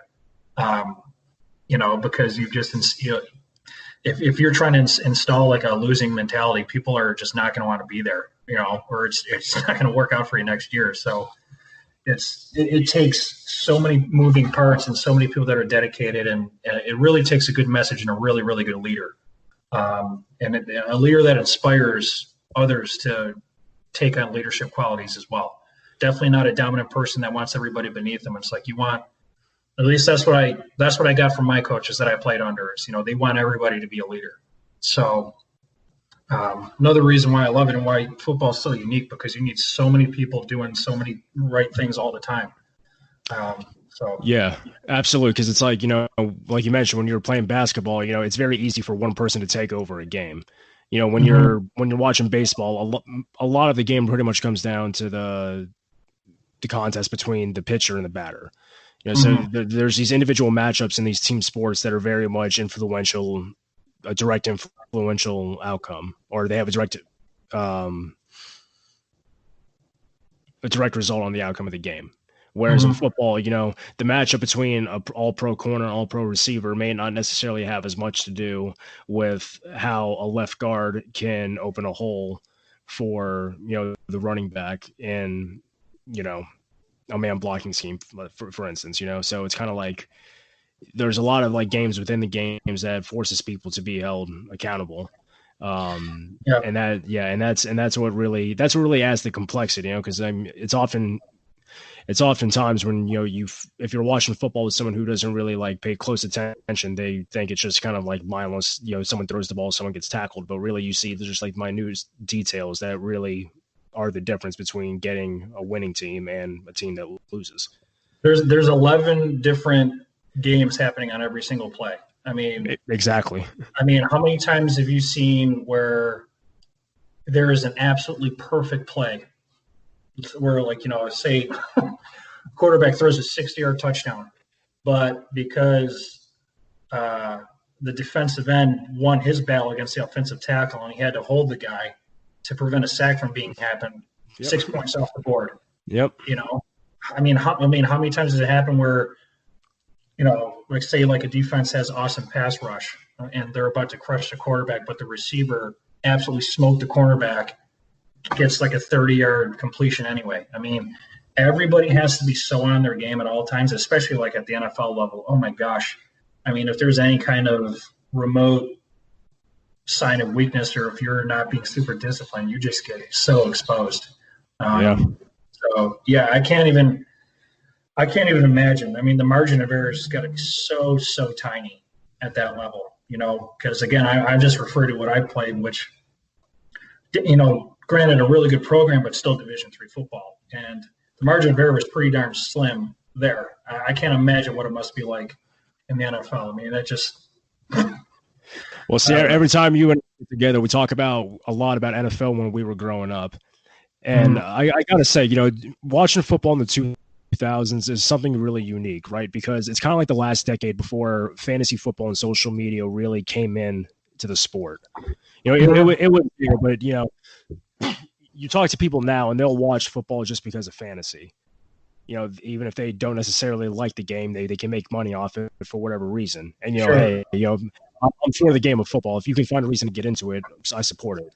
And, you know, but you look at the decade between the 90s when, you know, teams were starting to get a little more flexible in terms of what they were doing in the passing game, in terms of kind of spreading the game out a little bit. And then you still had teams in the 2000s that were committed to the running game, but you also had a lot of passing too. So it was kind of like a time where you had the last of like the true drop back quarterbacks coming into play, but you also saw like a little bit of a transition too. Yeah, I got to be honest. So I mean, I'm always going to love football, and I'm not going to complain about having a league where you have Patrick Mahomes, Russell Wilson, Aaron Rodgers, you know, Drew Brees, who can just throw it all over the yard. I mean, that's entertaining to watch, and it's amazing to see those guys do it. But what I do miss about football, you know, that we watched growing up, so like, you know, late 90s, early 2000s was defense. It's just so dang hard to play defense now. And I get it, you know, it's for the safety of the players in some regard. But it's also pretty obvious that, you know, the league just wants a lot of the big shootout games and a lot of points because it's exciting. I am one of probably the smaller percent where a defensive struggle, as long as like the offenses aren't terrible and they just can't score because they're not good. But if the defenses are that good, I love those games. Yeah, and absolutely. Obviously, like I'm preaching the choir with you, the Baltimore Ravens Steelers games every single year, I would make sure I would be in front of the TV for both of them because those defenses were so good. And like when the offenses would finally score, it's just like they just climbed to the top of the mountain because it's not like, you know, their offenses were bad. Both teams always had good offenses, but, you know, when they finally get in the end zone, it's like after trying so hard for so long and they were finally able to, you know, crack through, you know, a steel wall. I love those games. I miss the big hits. No, I do appreciate how the NFL has scale back on like the head-to-head contact, because you have to be more disciplined, and these guys are having, brain issues, so you can't mess around with that. But also, like, a part of the game is the big hits, and if I hate when I see a player, whether it's a safety or linebacker, have an absolutely perfect hit on a ball carrier, on a potential receiver, shoulder right in the numbers, head across the body, full wrap up, and absolutely land base the guy. Love that. Love it. Now, granted, the other player is going to be hurt, but that's why they wear pads. I don't want anybody to get seriously injured, but big hits are a part of the game, and those have all been eliminated, which stinks, because I missed that, and it's so hard. It's so hard to time that up and have the right form and just crush somebody like that. It's hard to do. So when players do it and they don't, they're not undisciplined, they're not just dropping their head going forward, or they're not having a cheap shot. When they get penalized for it, not only does it take away something great that they just did, but now the offense has that much of an easier chance of scoring. That I miss a lot, and I don't know if it's ever going to go back. It probably won't, but I do miss that. Well, and to be specific on my end about the defense, I really miss when safeties were a household name. When you think of safeties that we grew up watching, like Troy Polamalu, Ed Reed, Rodney Harrison, Brian Dawkins, John Lynch, like these were guys who were very good in pass coverage, but, a lot of them made their name, getting up at the line of scrimmage, blitzing off the edge, getting down the box, making those tackles against, like the I formation backs, the double tight ends, In today's game, you have Jamal Adams, who's very good. You have Minka Fitzpatrick. And I would still throw in Earl Thomas, and that's not to say there aren't others who are good, but, you just don't look at safeties the same way you do anymore. Back then they were kind of like the big play guys that would, change a game. Now I think it's more you have one or two guys who are capable of doing that. But, for the most part, you're more fascinated with the defensive end, the corner, guys that can just drop back and rush the passer, when they're out of the shotgun. Yeah. And I don't know if that's a product of how the game has changed, or if it's because there's also the look of the guys you just mentioned all of them are Hall of Famers. That's true. Ed Reed, Polamalu, John Lynch, those are three of the best safeties ever. Brian Dawkins is not far behind. Those guys, those are amazing players.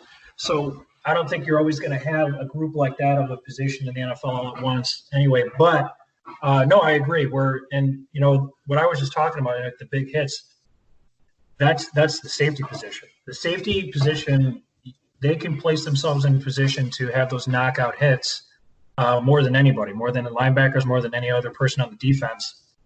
And now with the NFL, with those rules, they don't do it as much, which completely changes how offensive and defensive game plans are made, obviously, particularly offensively, because, if you're preparing to go against, Tampa Bay back in the day with John Lynch, Philly with Brian Dawkins, you're not going to draw too many routes over the middle. Like, you will, but not a ton, because it's like, he is going to kill my receiver, and my receiver is either going to be beat up for the rest of the game, or he's going to be scared, or he's going to be, he's going to drop passes because he's worried about getting hit again. Like, but those guys you just mentioned were so good, like not only with their coverage skills, but with their physicality, they would alter how an offensive coordinator would draw up a game, because they'd be afraid of that, or they'd at least be worried about it.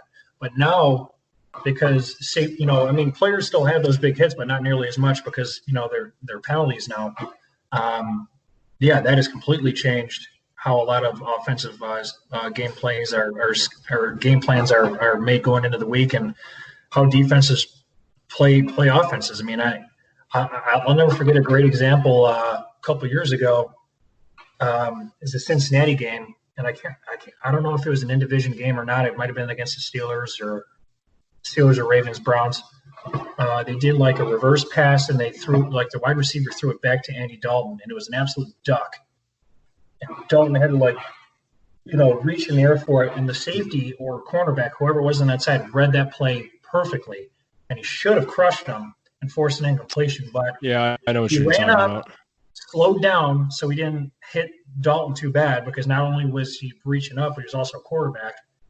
And then like he missed the tackle and Dalton ran in for a touchdown. That play 100% is because he was afraid of getting a penalty, which shouldn't be a penalty. Like if he was just, if Dalton was like this and he hit him in the midsection, that's just the game of football. But at least in my world, but now with how the rules have changed, defenses have, they're scared to do that, and then offenses score more points. I'm all for like a shootout every once in a while, but it's just so easy to score points now for a lot of those reasons. Yeah, and it seems that hesitation, obviously, it's a frustrating element if you're a defender in the league.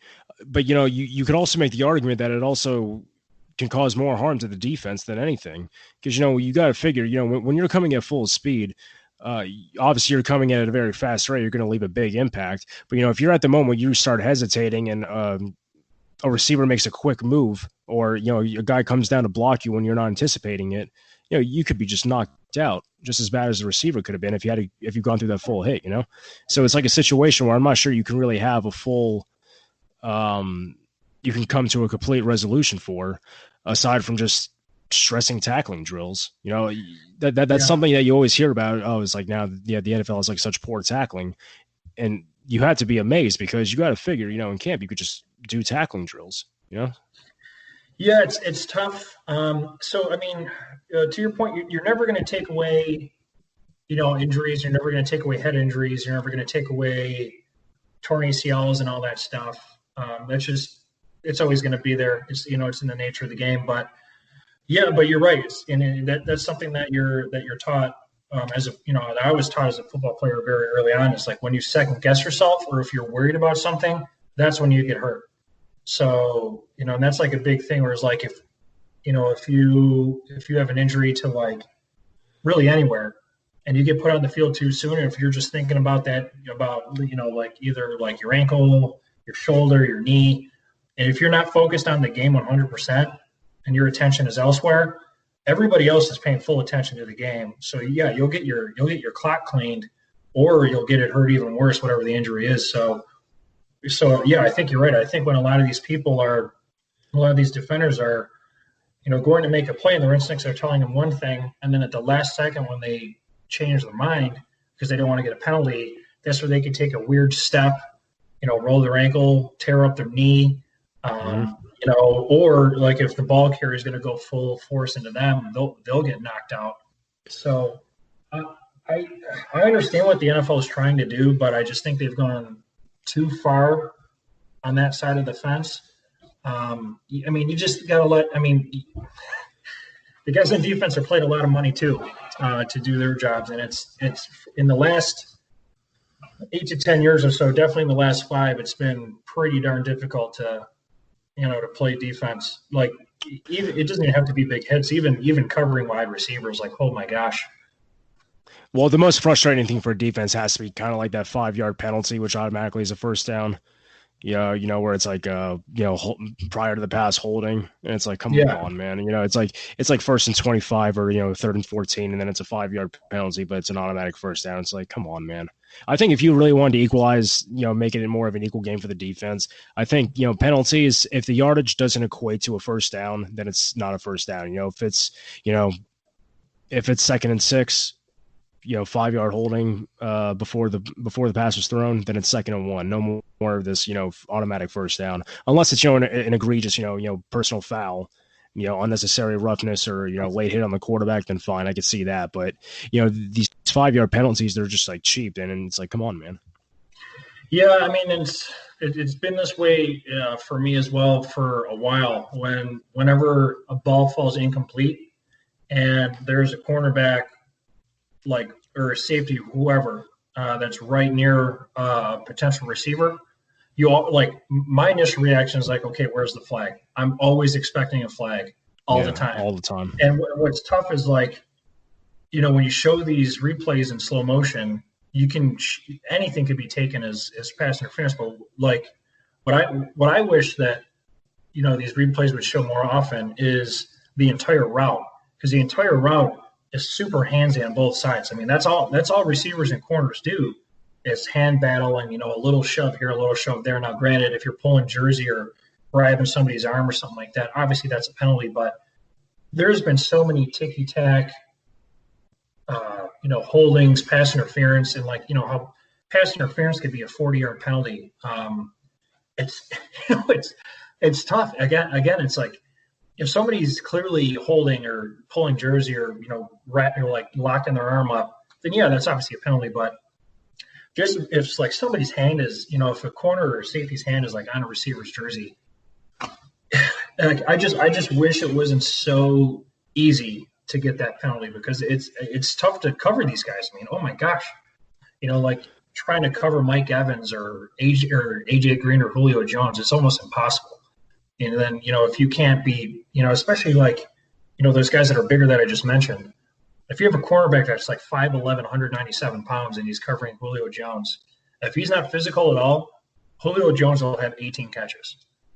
So there's that element to the game that I feel like they're just trying to eliminate, and it's just impossible. And it makes for games that are so full of tons and tons of penalties, and it takes away from the fun of watching the game, which obviously the NFL does not want to do, but it's been going on a lot.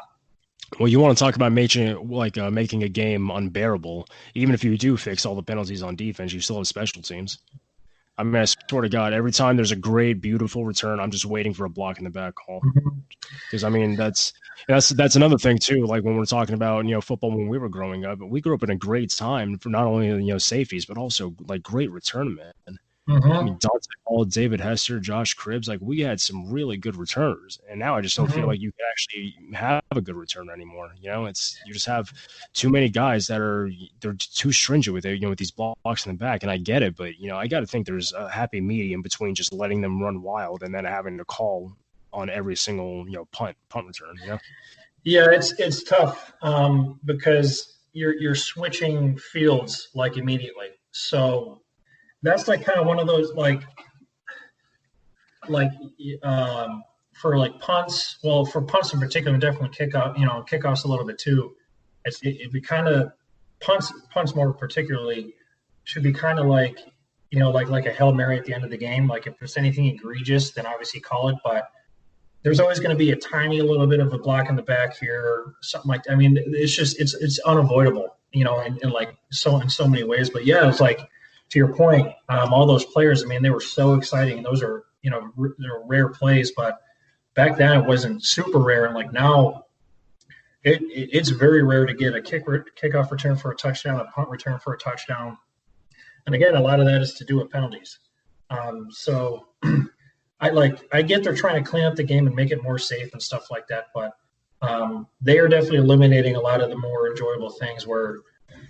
Again, the defensive battles, people I know a lot of people don't like them, but I mean, those are also really good football games, so I don't know. The NFL has gone in a pretty different direction than when we grew up.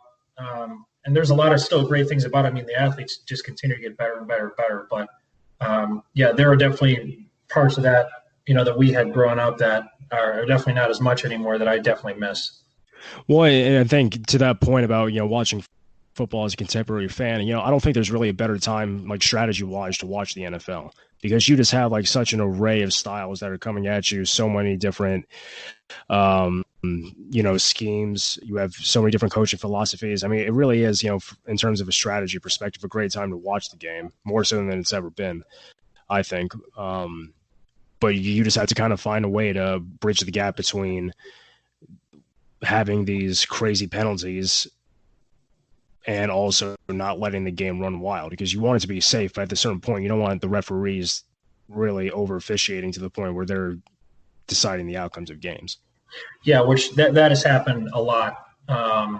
Obviously the New Orleans LA Rams NFC Championship game 2 years ago, that's one of the biggest disasters in professional sports in my lifetime. I mean, holy crap, that was so bad. But yeah, I mean, the NFL does it all the time. I mean, the referees have way too much say in outcomes of games, and I think one of the things that the NFL should fix is to make the officiating to make the referees full time.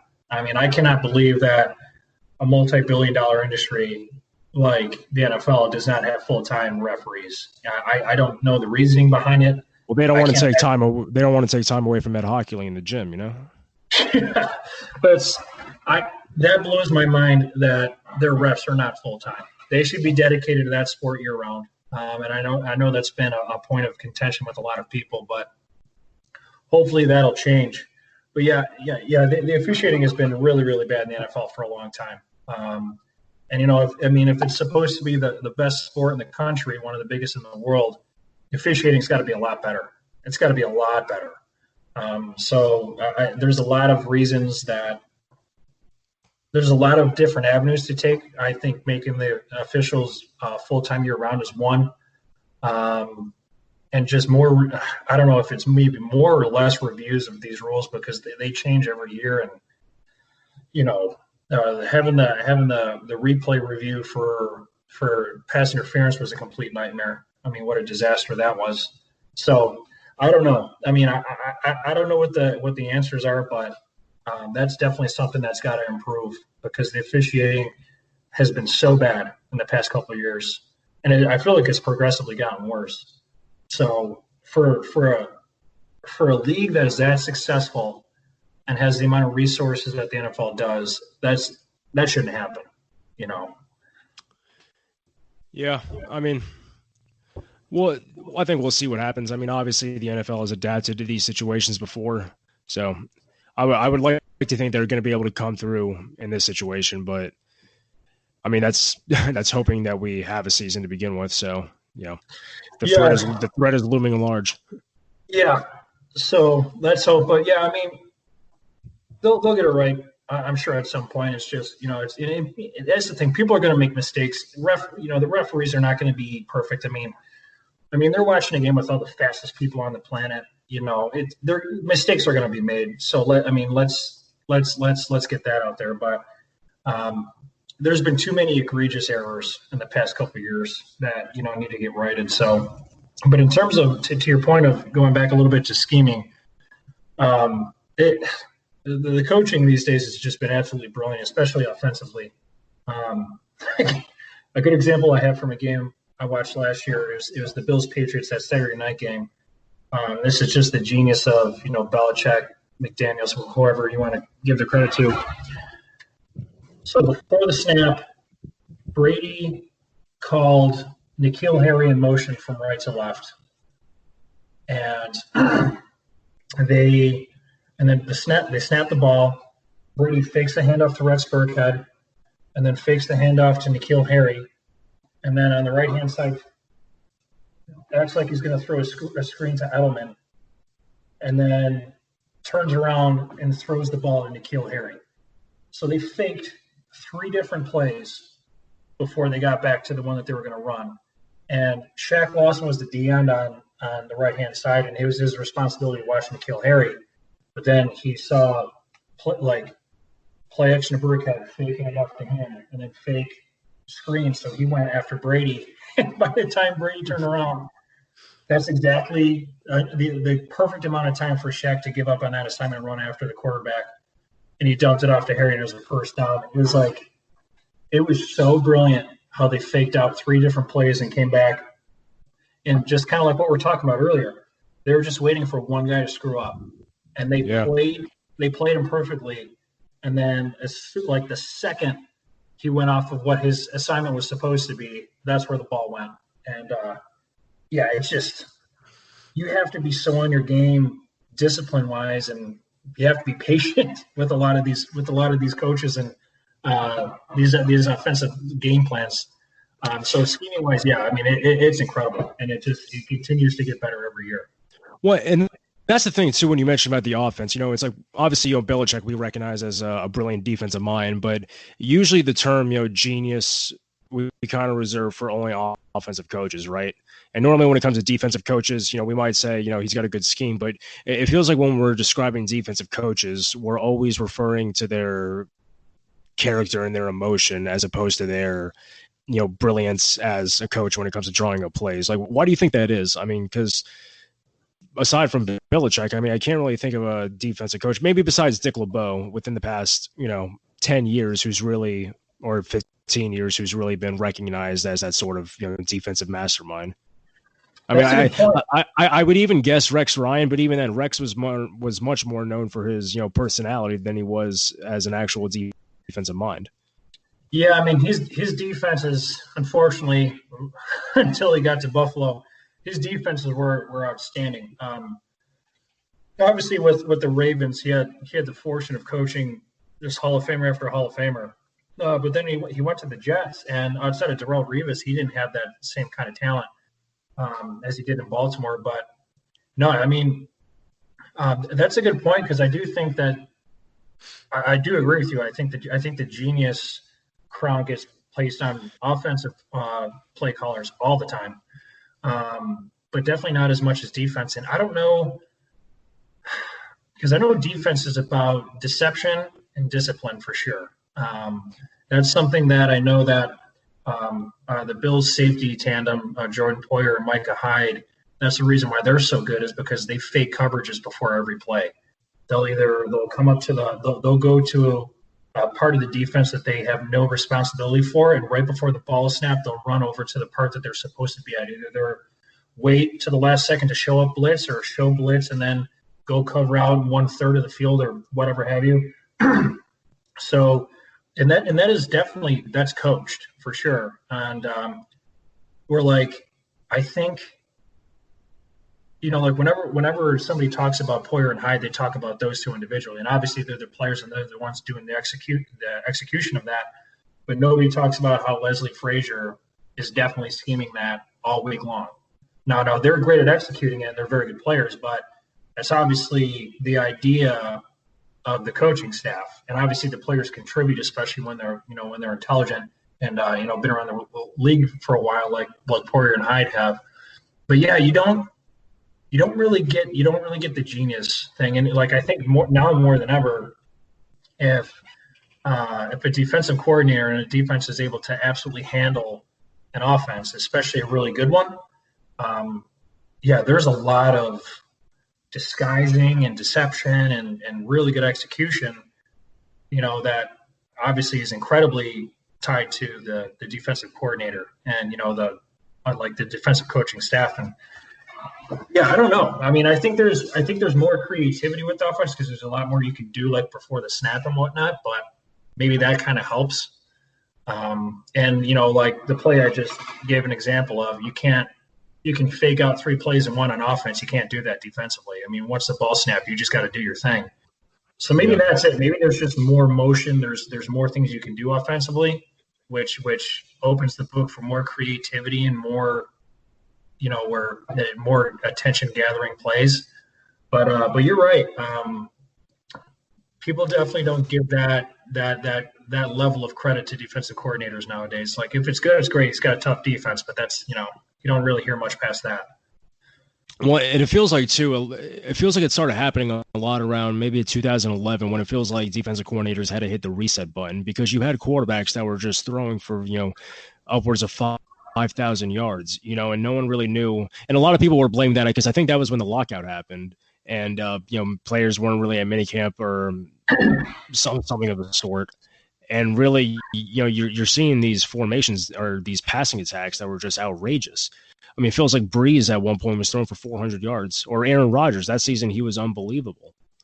It's like, and Tom Brady too, because I mean, that season they went to the Super Bowl against the Giants, and I think that defense had a record for like the most yardage given up by a defense in history. And you're watching all this happening, and you're like, man, defensive coordinators really have some work to do. And I think ever since we saw like the introduction of like these dominant passing attacks, we just kind of completely forgot about defense. I mean, we've been talking about a little bit about the 3-4 defense. Back in when we were coming up, that was a base defense. 4-3, 3-4. Now it's like you immediately get on the field with the nickel. Yeah. I think a big part to do with why the game has changed a lot is just with the quality of players at quarterback, kind of similar to what we were talking about with the safeties early on. where all at the same time you had, five or six of the greatest 20 safeties ever all playing at the same time. And they all were great in coverage and would absolutely crush you over the middle. Where, all of a sudden you have Peyton Manning, Tom Brady, Drew Brees, probably 1, 2, 3 best of all time. I mean, you can argue for other people, but all those guys are worthy of being, if it's like, I think if anybody says that those are the 3 best ever, there's not going to be a huge argument. And then on top of that, you have Ben Roethlisberger, Phillip Rivers. Cam Newton was more of a runner, but I mean, you get, Matt Ryan, has been good for a really, really long time. And then, Russell Wilson, Andrew Luck had a great run for a while. You get all these guys that are, can just throw whatever pass they want. They never miss. They're super smart before, making calls before the snap. Pre-snap adjustments. I just think that the level of quarterbacks really kind of forced the hand to switch how defenses play because they were just able to figure it out. Brady, Brees, and Manning are the 3 greatest examples of that, from the guys I just mentioned. I mean, how many changes do they make before the ball is snapped between when they break the huddle? They're just able to make so many changes and they were just able to diagnose things. And I just think that maybe that did not happen as much. And again, I don't want to say because I didn't get to watch, Kelly, Marino, Elway, all those guys. Maybe they did a lot too, but I know that since I've been watching, holy cow, the pre-snap adjustments have been through the roof. And I just think that's what coordinators had to adapt. They had to have a lot of different options because quarterbacks making changes like that all the time. And then combine that with the fact that these guys can put the ball wherever they want and that the receivers just keep getting better and better. It's just kind of the evolution of the game, Yeah, I mean, yeah, you're definitely right too. In terms of like the quarterbacks that we've had, we've been very, very blessed that we've had such high quality.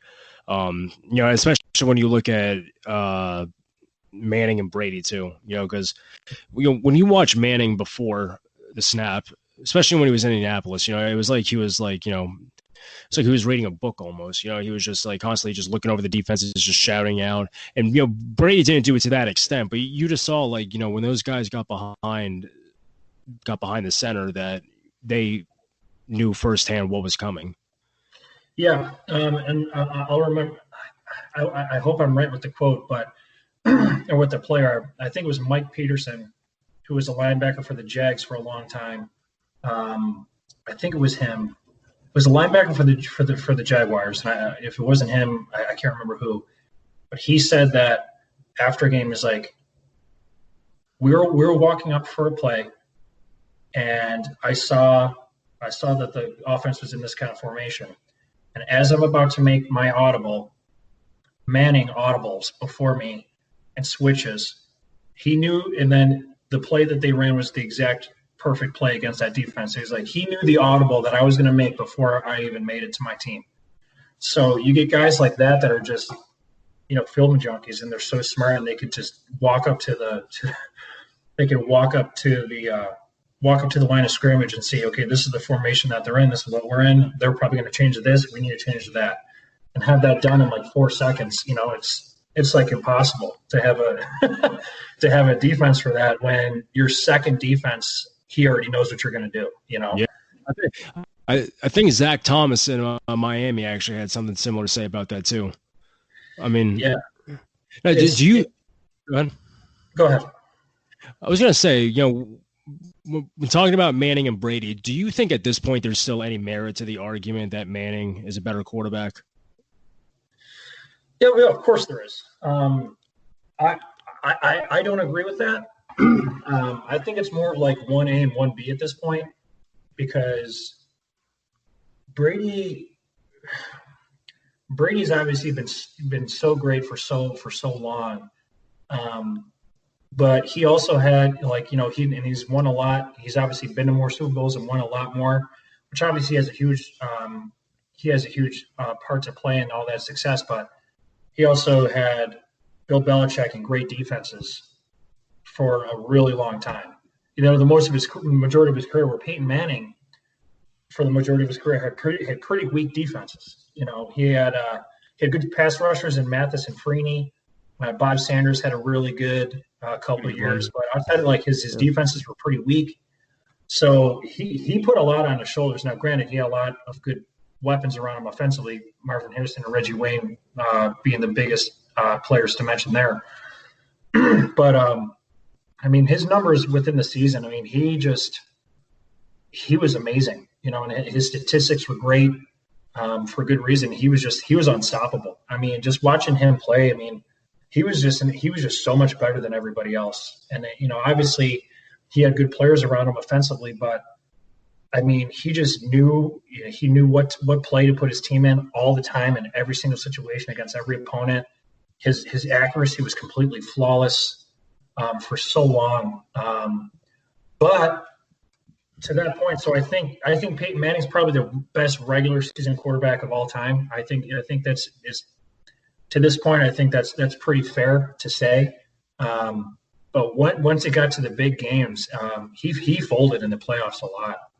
Or like obviously the rest of the team didn't play great, but I remember watching Peyton Manning a lot, and he was just not the same quarterback as he was in the regular season. And you know, you come off like I think the Colts have a record of like 7 straight seasons of starting 7-0, and they were one and done in the playoffs so many times. And that's where I think the big separator is between Manning and Brady. Where Brady, there was never a moment that was too big. There was never a deficit that was too great. He just never lost it. He didn't start falling apart in games where like Manning could go from like a 6 touchdown performance, and then if he plays against a really strong D, he'll throw 3 interceptions in one half. You know, he would get really frustrated, and I think he'd just get mentally out of a lot of games, which is why I think they didn't have a ton of postseason success. In Indy in particular, where Brady, he might not have had the gaudy numbers that Manning had in the regular season, but when it came to the playoffs, championship games, Super Bowls, he was just on the money the whole time. I mean, crap, when they played the Eagles a couple of years ago, they lost, but Brady threw for like 400 something yards. 500 yards. Yeah. Yeah, it's like he just and his team was not playing, like his defense was not playing well.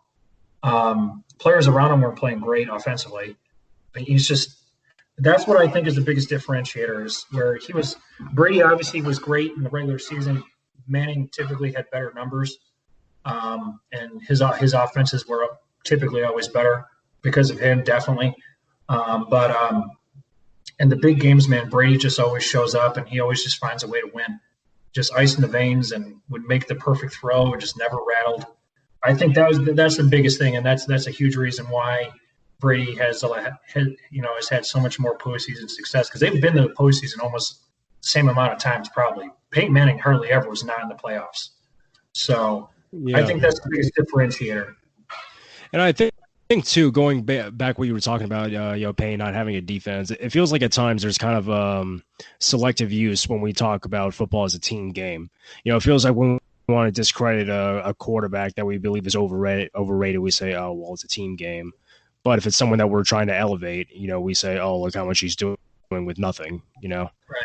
It's like at a certain point, you know, it's like we got to kind of be consistent. But I would still ultimately give it to Tom just for that reason, that whenever he went up against the toughest competition, he came up big. Because when you look at the teams that Peyton Manning lost to in the playoffs, you know, they weren't slouches by any means. I mean, you know, you're talking losing to New England twice when he was in Indianapolis. He lost to Pittsburgh in 2005. In 2008, they lost to the Chargers in San Diego. You know, whenever he was with Denver, they lost to Seattle in the Super Bowl, obviously, and then they lost to Indianapolis, which I found shocking. And what's it called? Baltimore, too. You know, so, you know, the teams he was playing in the playoffs were by no means weak teams or easy ones to beat. I mean, the only exception I would say is probably back in, I think it was 2002 when he played, I think it was Chad Pennington and the Jets. Oh, man. And that and Mark Sanchez too in 2010. I mean, those were probably the two worst teams, and he ended up losing those games. Oh, yeah, that's when the Jets went back-to-back championship games. Yeah. Oh my gosh. That's and Beats me, man. I mean, that was the year too where New England was just going on off the rails. You know, they had Welker, Gronkowski, Hernandez, Woodhead. They were just going nuts. And I think the Jets in that season, they lose 45-3 on Monday Night Football when they went to Foxborough. Yeah. And then they went in there and beat them in the divisional round. Yeah. Yeah, that before was losing to Pittsburgh in the AFC Championship. Those years were crazy because, I mean, the Jets' defense was excellent at that time. And that's when the Jets, I think that's when they had the really good running game with Thomas Jones. LT? Yeah, and LT. I think Sean Green, he was on that team. Sean Green was a beast for a couple of years. So, and that was, that was the old way to win is defense in a great ground game. You don't really see that so much anymore, but yeah, it was. But no, you're right. And Brady, on the other hand, we're like, Manning, he had Marvin Harrison and Reggie Wayne pretty much his entire career. Adrian James. Then he went to Joseph Adai. Joseph Adai was good. Marcus Pollard to Dallas Clark. So he always had really upper echelon talent. Brandon Stokely as his slot receiver. When Brady won, when the Pats won the 3 out of 4 Super Bowls, their skill players. You already mentioned Antoine Smith, David Gibbons, Deion Branch, Troy Brown, Christian Fourier. Like a lot of really underwhelming guys, but they were still able to do it. And Brady, I always go back to this too. The first year that he had that top flight talent around him, with Welker, Randy Moss, Hernandez, Gronk, he broke the touchdown record. So, well, actually, that was before Gronk, but Dante Stallworth was on that 2007 team. Yep. Yeah. I think Ben Watson. First year he had that kind of talent. All over the place on offense. He broke the single season touchdown record, but then Peyton Manning breaks it again. So I don't know. I don't think there's a wrong answer there, but I've just seen Tom Brady just play so insanely good in the biggest games and the biggest moments over and over and over again against the best teams. So I just got to give it to him. The guy's just unbelievably good. And Manning again, I think he's right there behind him. Again, I think it's a 1A, 1B thing. But for me, I just think that they're neck and neck in a lot of ways. But I just think that the clutch factor for Brady is the one that takes it. I agree, my man. We're at 2 hours and 20 minutes, man. Time has flied. So before we close off, man, just obviously we've been talking a lot of football, gotten to know your football story. If you just want to close off, just talking about that, how much of an impact that football has had on your life. Yeah, I mean, it's hard to say more than I already have, but what I can tell you, and everybody that's listening, I know we're kind of getting to a point of time because football is obviously a dangerous sport. There's no doubt about it. But a lot of people are a lot of parents are saying that they don't want their children to ever play, don't want their sons to play football. Just, put some thought into it beyond the potential for injury. Because like I said, 10 years of my life, I played football and I grew up so much on the field, in the locker room, just hanging out with my teammates, learning from my coaches. I mean, my coaches were so influential on me, from Little Loop High School and college, and what they taught me, just in terms of being a good student, being a good player, being responsible, being respectful. You'll learn how to take criticism, which a lot of people don't do, and it's like.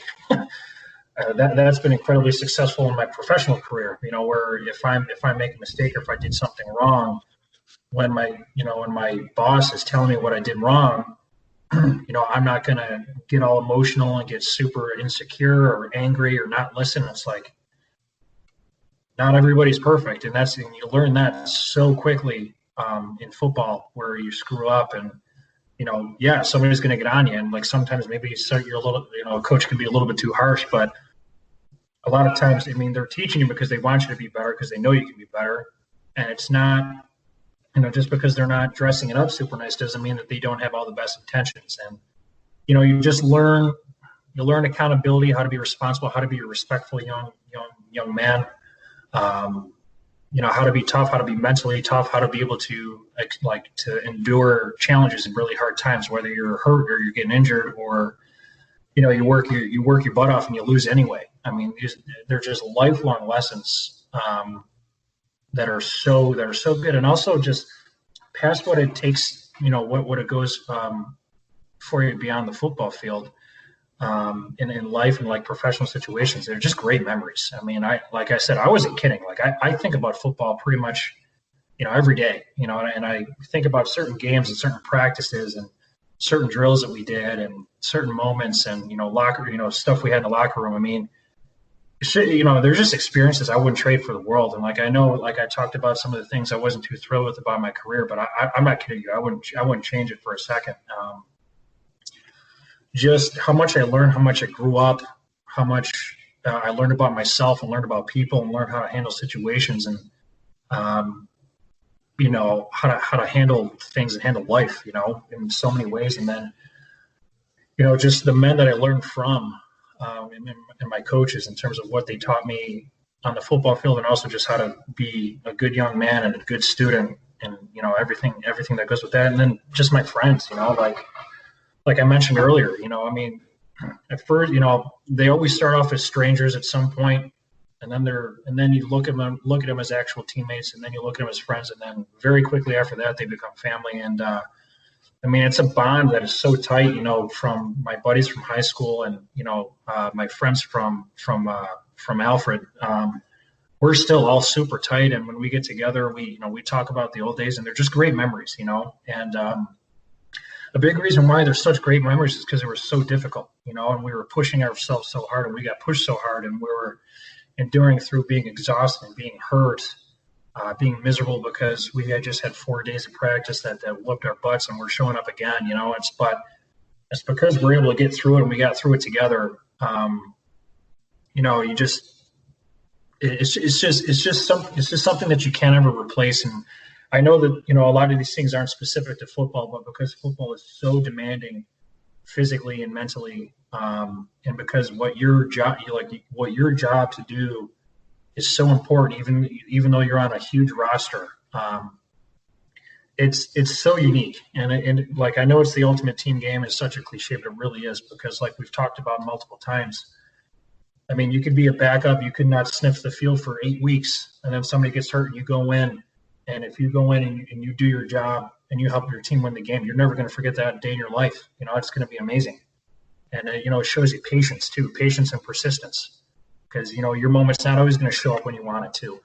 But if you stick it out and you don't quit and you still work hard and you make yourself better, you're going to get your moment eventually. And then you're going to find out a lot about yourself, how you rise to that occasion. So, it goes on and on and on, but it just develops you into a man really quick, and you learn a lot really quick. And you get to a point you're either gonna tuck your tail and quit, or you're gonna tighten up and get through. And again, I'm so glad that I was able to play for 10 years and play with really good guys and under really good coaches. And again, I can't even imagine where my life would be if I didn't play football. And that's not an exaggeration at all. Just everything I learned and I experienced, and all the memories I have, and all the people I have in my life, and what we experienced together, and how we're still tight, and how we're still teaching each other things and helping each other out and having each other's backs. It's amazing. And I'll finish with this. When Nick Clark, my teammate from college, when he passed, that was such a great example of how much of a family we have from Alfred University, because everybody was incredibly sad. It was awful, but unfortunately I wasn't able to attend his funeral, but they had it in Alfred, New York, and players that were before his year, people that graduated with us, people that were graduated after us, former coaches, former athletic training staff, teachers, so many people showed up, and it was just amazing because it wasn't even a hesitation. These are people coming from all over the country now. And we lost a friend, we lost a brother, and it wasn't even hesitation for any of these people to show up and say goodbye. And I wasn't there, unfortunately, and I hate that I wasn't there. I had something I had to do, and I couldn't make the flight. But from what I gather, everybody was like, after the sadness was over, it's like you're right back in the locker room, and it's just, again, I didn't play any other sport for nearly as long, so I don't want to diminish from any other sports, but it's unique, man. You just grow in such a way, and you grow together with people so much, and you just carry that stuff with you the rest of your life. And it's something that I'll always encourage. And be safe, and people being concerned about injuries is valid, but it's the greatest sport in the world for a reason. A lot of reasons, really. And I wouldn't. 10 years. There's a third of my life I spent playing football. I couldn't imagine my life without it, man. It was so great. And obviously I still get to enjoy it every day, watching it and hanging out with my old teammates and stuff and rehashing memories. It's a blessing that I'm eternally grateful for. I couldn't agree more, man. All right, before we sign off, just want to remind everybody to go to thefootballodyssey.com, where we have plenty of articles you can read. Also, don't forget to follow me on Twitter and Instagram at thefootballodyssey.com. All right, at the Football Odyssey. Charlie, this was a great time, man. We had a great conversation. Really glad to have you on. You were like the perfect person I could have had as the first guest on the podcast, man. I'm glad you accepted. I really appreciate that, and this was awesome. I haven't had a awesome conversation like this about football in a long time. And thanks for asking about my personal journey. That's stuff I think about all the time, but I haven't talked about in a while. Definitely not to that depth. So I appreciate you thinking of me, having me on, and I had an awesome time. And if you ever want to ask again, I will absolutely come back. This has been great. Good stuff, man. And hopefully we can have a season. We can get together for some games. For sure. All right, Charlie, take care. All right.